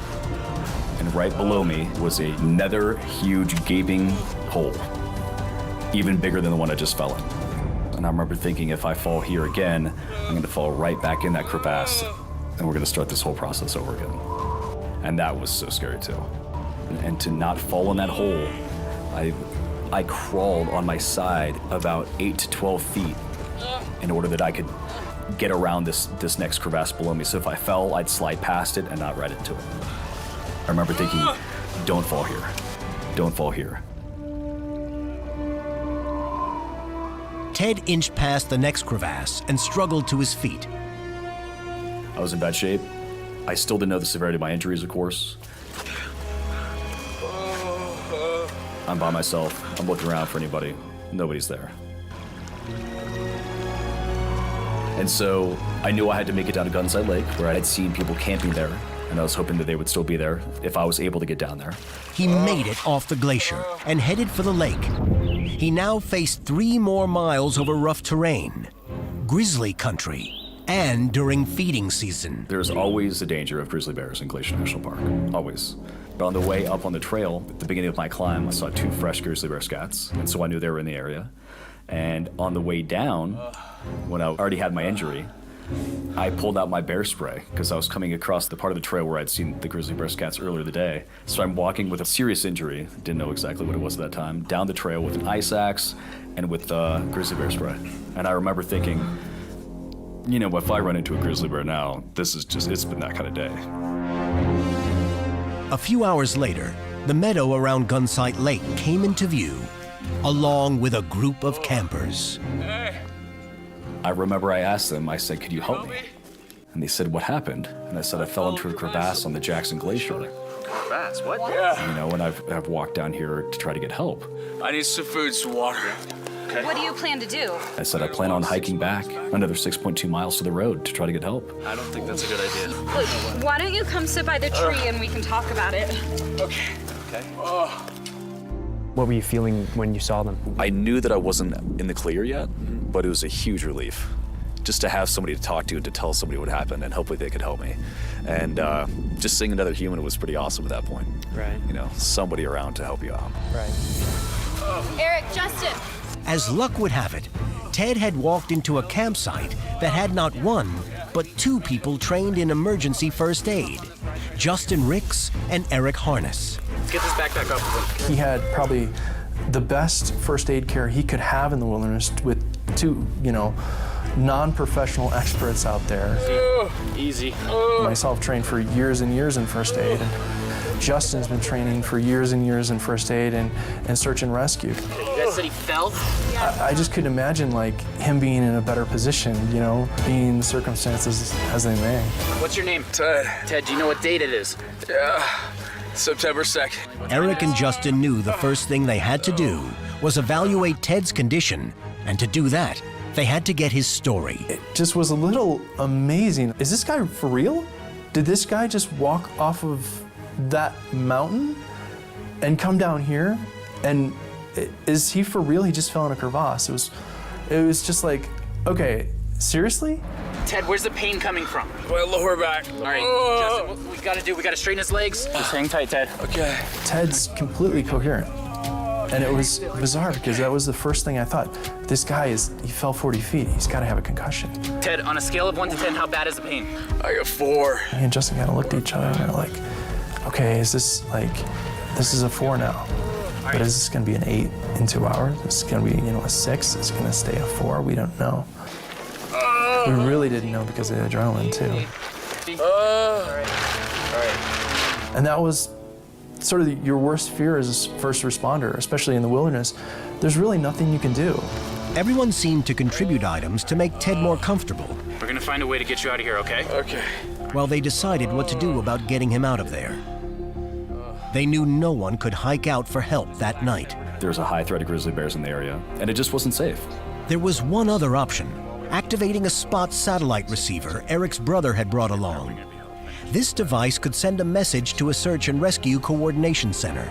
It might bring in rescuers that night, or they too would decide it was too dark and dangerous. Activating it could also incur a high financial cost for the rescue. Hey, Ted. So, When we offered it to him and we explained the consequences of what was going to happen, he said, you know what? I'm comfortable with your decisions. I think you guys are doing a great job, and I don't think I need it. I think I can wait. Yeah, let's see if we can get you a little bit more comfortable then. Okay. Yeah. Throughout the night, I didn't sleep a wink. I knew my situation. I just couldn't get any sleep at all. I tried. The pain was so bad. Just as the sun was barely beginning to rise, 3 of the campers started the 6-mile hike to the road. At about 6 or 6:30, when the 3 people hiked out to go get me help, this lady, Janet, she came over to sit with me. And she sat with me for hours on end. And she held my hand. I know it's been a rough go, but I want you to know we've got people out there getting you some help, okay? Okay.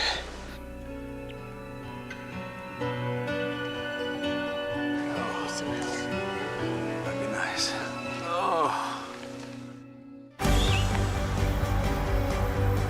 We should be back soon with help. I think it was about 10 o'clock. I heard the helicopter rotors come in.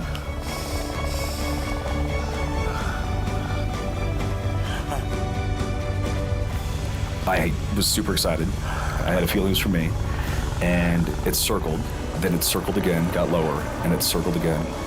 And Janet looks at me and she goes, That's for you.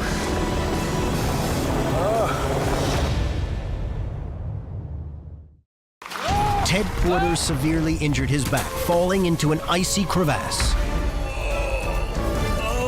Now he's walked miles in excruciating pain and survived the longest night of his life. I made the mistake of wearing my watch throughout the night. I checked every 20 minutes. It felt like it was 2 hours, and it was just 20 minutes here and 10 minutes here. Time stood still that night. But help had finally arrived. That's for you. We've been hearing helicopters the whole time we were in Glacier for the tourists, but we knew that this one was for us. You could just tell. The medics prepared Ted for the flight to the hospital in Kalispell and instructed Eric and the others how to load him into the helicopter. Get around the front, get you on the feet down here. We gotta be together, we gotta move it. Be gentle. 1, 2, 3. Easy. All right. Count 3 up. Okay, Ted. 1, 2, 3.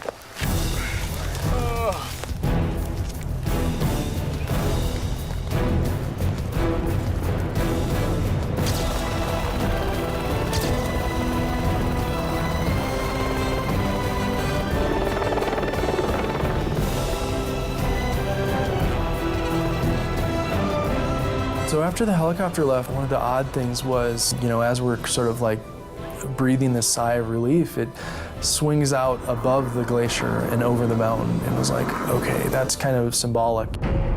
At the hospital, Ted was told he had 2 injured vertebrae, one fractured and the other smashed. A bone fragment was pushing into his spinal cord, and if they didn't operate immediately, he could be paralyzed. After Craig DiMartino's fall, he was pretty much told the same thing. How did Ted take the news? What are you feeling at that time? How are you even addressing that? You can't believe it. It seems surreal, but it's true. That you go from walking 1 minute to not walking the next, and it's a really hard thing to listen to.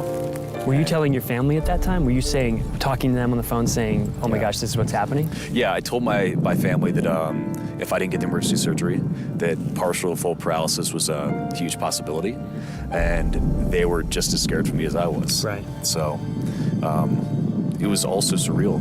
It's also quick, you know, how fast it happened, from walking completely fine to not walking at all. Right. The delicate back surgery was a complete success, and Ted's mother and girlfriend were by his side during his recovery in the hospital. After the hospital, Ted moved back to his parents' home for 3 months of rehabilitation. Today, he continues to work on regaining full mobility without pain. From the very beginning, Ted faced this accident with a drive. One of the things he said in the very beginning was, I need to get back to my family. I have more life to live. And I think that's what really made him propel himself out of the crevasse and down the hill. I think that's really, really what did it. Well, the doctors say I'm one of the luckiest guys they've ever met. They say that based on what happened to me, that I'm lucky to be alive. And not only lucky to be alive, but lucky to be walking. The alternative for me was, if I didn't get out of there, I was gonna die. So for some reason, luck, drive, you know, whatever you want to call it, something got me out of that crevasse. I didn't want to die. Fight to survive. Hi, I'm Craig DiMartino. I'm a perfectionist when it comes to my climbing gear, making sure every rope and carabiner is in perfect working order because my life could depend on it. Dr. Joe Bumgardner inspected his tree stands for wear and tear prior to every hunting season. What he didn't anticipate in one of these routine checks was a compromised commercial weld, the resulting 22-foot free fall, and having to use his own medical knowledge to save his life.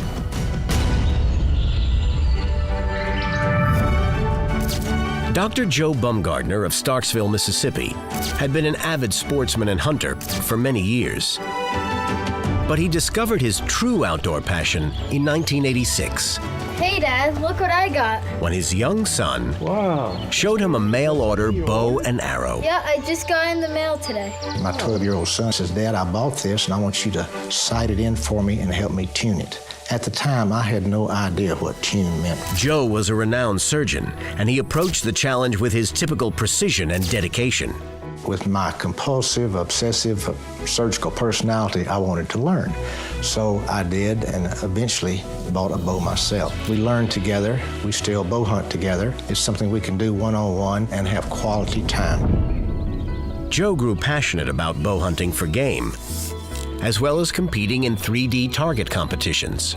Archery is something you can do irrespective of your chronological age, where you're 6 years old or you're 76 years old. Joe feels like most outdoorsmen, that the appeal of the hunt is not just about harvesting game. When you're out, you're hunting by yourself. What is that draw? What is that connection for you? Well, doing my active practice, Craig, I was on call pretty much 24 hours a day until I had a weekend that I was off. When I did get off, I like to be outdoors, enjoying nature to myself, no phones ringing, quiet, solitude. I'm not a hermit, but it doesn't bother me a bit in the world not to talk to somebody for a full day. For years, Joe was part of a group of 10 outdoorsmen that leased prime hunting and fishing land in northern Alabama. When I first started hunting on our current 3,000-acre lease, I found that there were several areas that were conducive to seeing deer, so I started putting out fixed position stands, and I eventually had 40 of them. Having a height advantage is something Craig enjoys too. One of the things I love about climbing is being able to get up high, get up locked into nature. You're alone, you're having fun, you're in a beautiful spot. Is that what draws you to tree stand hunting? To be up in a tree, way up in the tree, out in the middle of nowhere? I like to be at an elevated position and have a better idea and preparation for the oncoming game for my bow shot. Also gets me above their scent level so that I'm not detected. And when I'm up higher, I can get away with motion and not being detected. As a surgeon, Joe understood the importance of attention to detail, and he applied that same meticulous care to his gear, his weapons, and his tree stands. I had a ritual that I actually spent a week or two prior to the season going to each individual tree stand. I would go and I'd inspect for growth of the tree that made the ropes too tight. I'd inspect for rust. I did not worry about Joe a whole lot because I knew that he was a very careful person. Of course, I did not like the fact that he was climbing trees, but that was something that he wanted to do. Friday, September 24th, 2004, was just another ordinary day of inspections. By 2:30, Joe had already serviced 3 positions.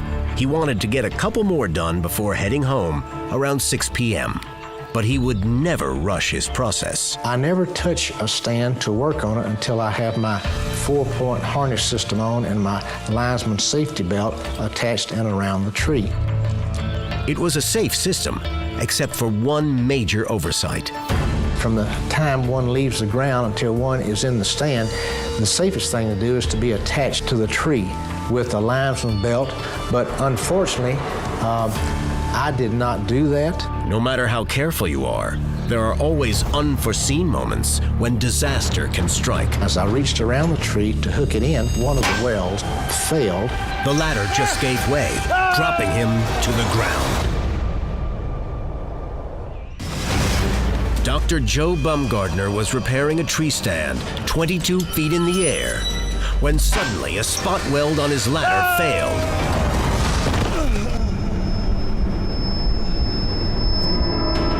Immediately, his medical training kicked in. After I hit, it didn't completely knock all the air out of me. I didn't lose my breath. It just obviously stunned me. And I took a moment to assess my neurological function. Was I paralyzed? Could I move?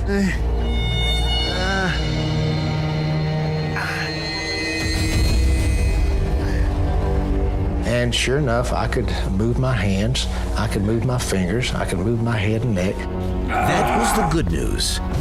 But Joe continued to evaluate his condition.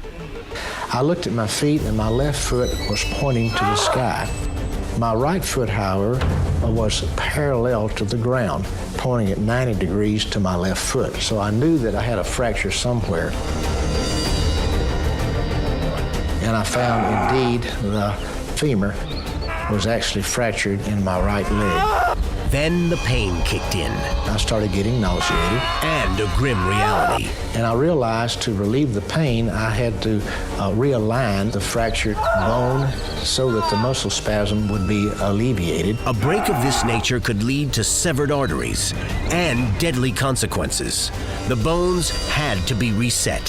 When my bone femur fractured, it fractured and displaced, such that it had shortened. I needed to get it back in position. It would take all the strength and courage he could muster. I actually was able to take my good foot and put it on the top of my fractured foot and push. As I pushed down, the actual shortened muscles allowed it to line back up, and it popped into place. Waves of pain and nausea followed the excruciating procedure. Joe fought to maintain consciousness and keep a clear head. He knew his next challenge was to immobilize the shattered limb. He had no first aid supplies, only his tools. I had an extended saw to prune limbs. I had a hacksaw. I had rope. I had a knife.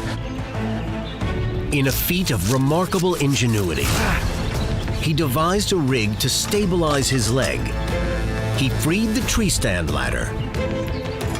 Next, he cut off the protruding pieces. Finally, he sliced 3-foot pieces of rope. He laid the ladder section alongside his leg and used the ropes to bind it to the makeshift splint. He had succeeded in securing his leg, but that wasn't his only medical problem. Lots of other things could be happening. What's going through your head at that point? Absolutely, Craig. I knew the potential dangers of a deacceleration injury when I fall 22 plus feet. A ruptured spleen, lacerated liver, some internal injuries that I was not aware of at the time.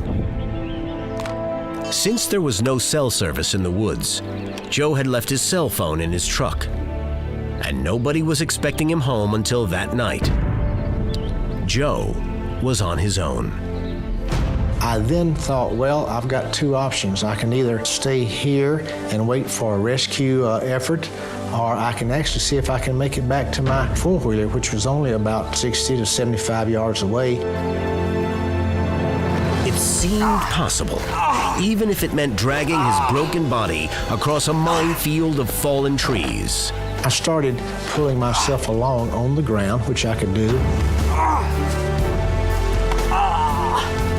When I got just a little bit from my point of impact, there was a large tree that was down that I could not get up and over. So I knew plan A wasn't going to work. And Joe didn't have a plan B. His only hope now was that someone else did.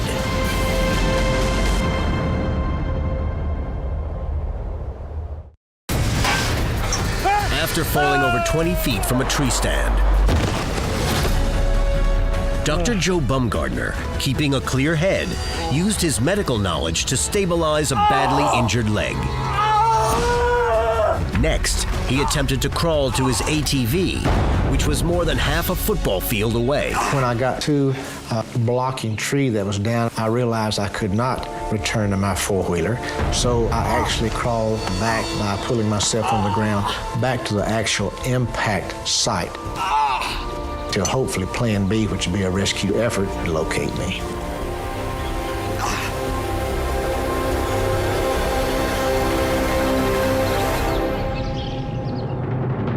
I've not actually been out there to look at that stand site since I fell a decade plus ago. Let's go take a look. We'll see if we can locate it. Joe took Craig back to the site of the horrific accident.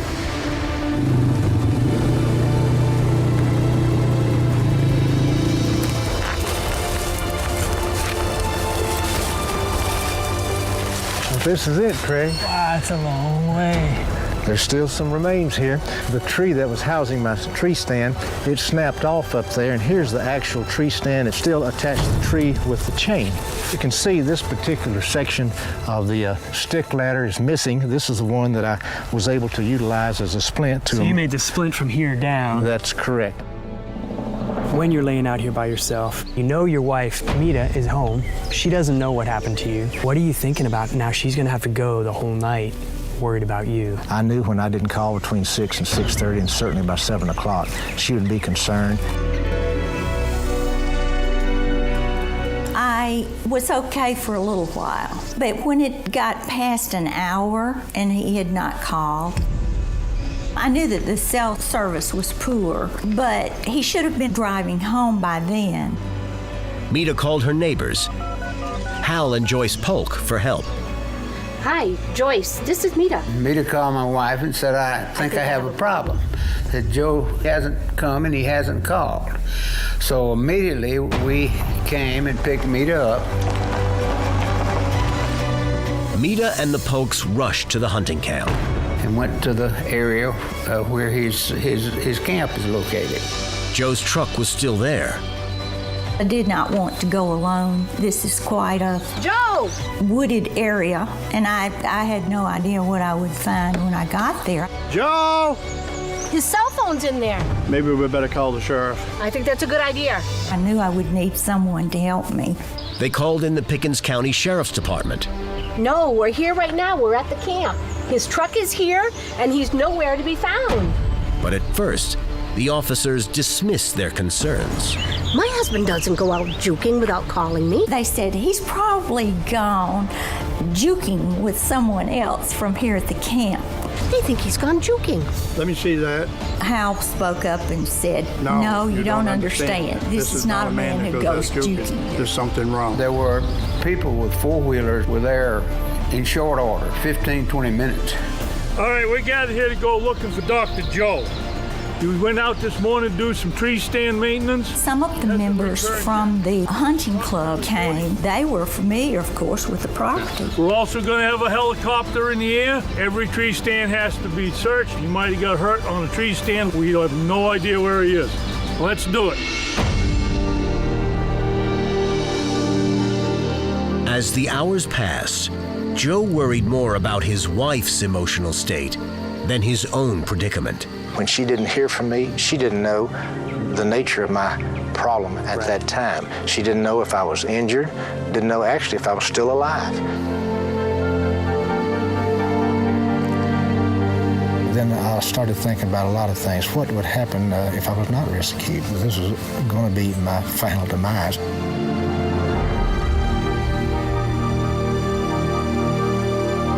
I had a good 62 years. I felt good about what I had done in life, and I really wasn't worried about it. Joe was only going to be out in the woods for a day. He hadn't brought along any provisions or protection from possible predators. There would be several challenges for any individual caught out in the elements that time of year. The temperature can really drop at night. Bugs that may be biting. We have several venomous snakes, rattlesnakes, cottonmouths. As he sat on the ground and waited, Joe became the target of mosquitoes. His only defense was a surgical cloth he used as a sweat towel.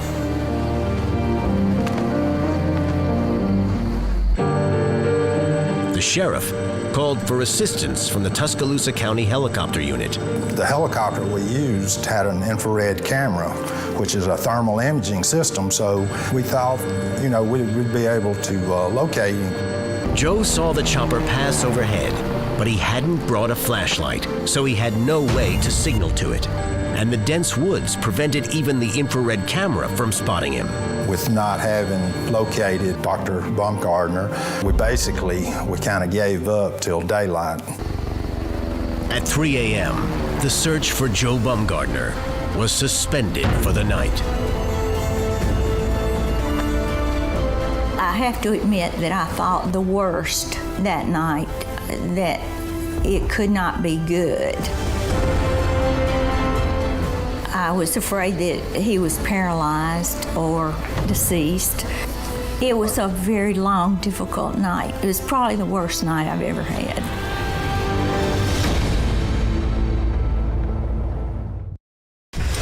After a nightmarish fall from a tree, Joe Baumgartner spent a long, restless night in the woods, immobilized with a severely broken leg. But he was hopeful his ordeal would soon be over. At dawn, the search team regrouped and set out again. The ground search was not effective in the beginning, mainly because of the terrain and not knowing where to start looking. Finally, the helicopter pilot spotted something. I just radioed to the ground units and let them know where I'd located a four-wheeler. There's the machine. The ground team sped to the location of the ATV. 11-Dale 1. We found the four-wheeler, but we don't see him anywhere. Keys are still here. Joe! Hey! Over here! I heard him up here. They were able to hear Dr. Baumgartner yelling for help because he was within a close proximity to the ATV. I'm over here! There he is. Go! They made their way to me, and when they found me, one of the rescue staff people said, "Boy, are we glad to see you." I reciprocated the feeling and I said, "It's a friggin' two-way street. I'm happy to see you too." Let's keep his leg stable. Nice splint. Took me 2 hours yesterday. 2 hours. Hey guys, gently. Not gonna hurt. Joe was extracted from the woods with his ingenious splint in place and hundreds of mosquito bites on his body. How you doing, Doc? I'm good. Go high.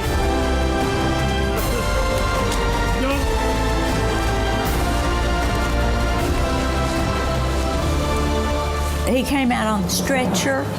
Of course, I ran to him. Take just a minute. We're so glad to see you, Joe. I'm glad to see you too. He said he was glad to see me, and I was certainly glad to see him. We gotta get him to the ambulance. You can follow along. When you got carried out, you got to see Mita right away. It was so relieving to let me know that she was no longer going to have to worry about me. Plus, it was all completely revitalizing to see that smile on her face when she knew that I was still alive.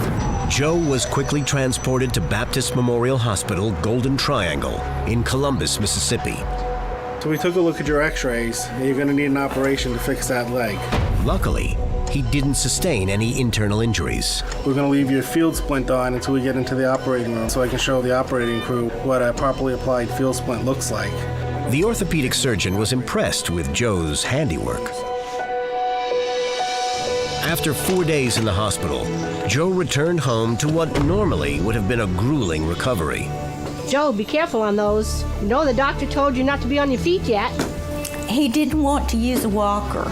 He was on crutches, and he was going up and down the stairs, and I just knew he was going to fall again. But that's the kind of person that he is. Joe refused to let this experience keep him from doing what he loved. A year later, I was actually back in the woods, back into archery, back into bow hunting, and now I do not climb any tree without successfully and properly being attached to that tree from the time I leave the ground until my successful ascent back to the ground. And as with most stories of survival, there comes deep reflection on what is truly important in life. One of the things, having gone through all this, you seem like you have this second chance. Absolutely. A lot of things in life we reassess only after, unfortunately, we lose that asset. Right. Our health is one of them. Right. Our family is one of them. Our security. Once those things that we take for granted are temporarily taken away from us, and once it's restored, we have a new life of appreciation for that entity that was taken away from us on a temporary basis. I feel the same way about my fall. Now that I'm fully recovered, back to the lifestyle and quality of life, I want to share my experience with other people, and if in any way I can prevent them from having an accident that is preventable, then I feel like it's my obligation to share my experience with them. There's no question Joe was a very lucky guy in the way that he hit the ground. But his training as a surgeon was invaluable. He knew exactly what he needed to do, and he had the guts and the fortitude to do it. Tree stand falls are the leading cause of hunting injury in this country. Check out your tree stands. Wear your safety harness. Accidents can and will happen, but you can decrease the odds and make sure your next hunting trip doesn't become a fight to survive.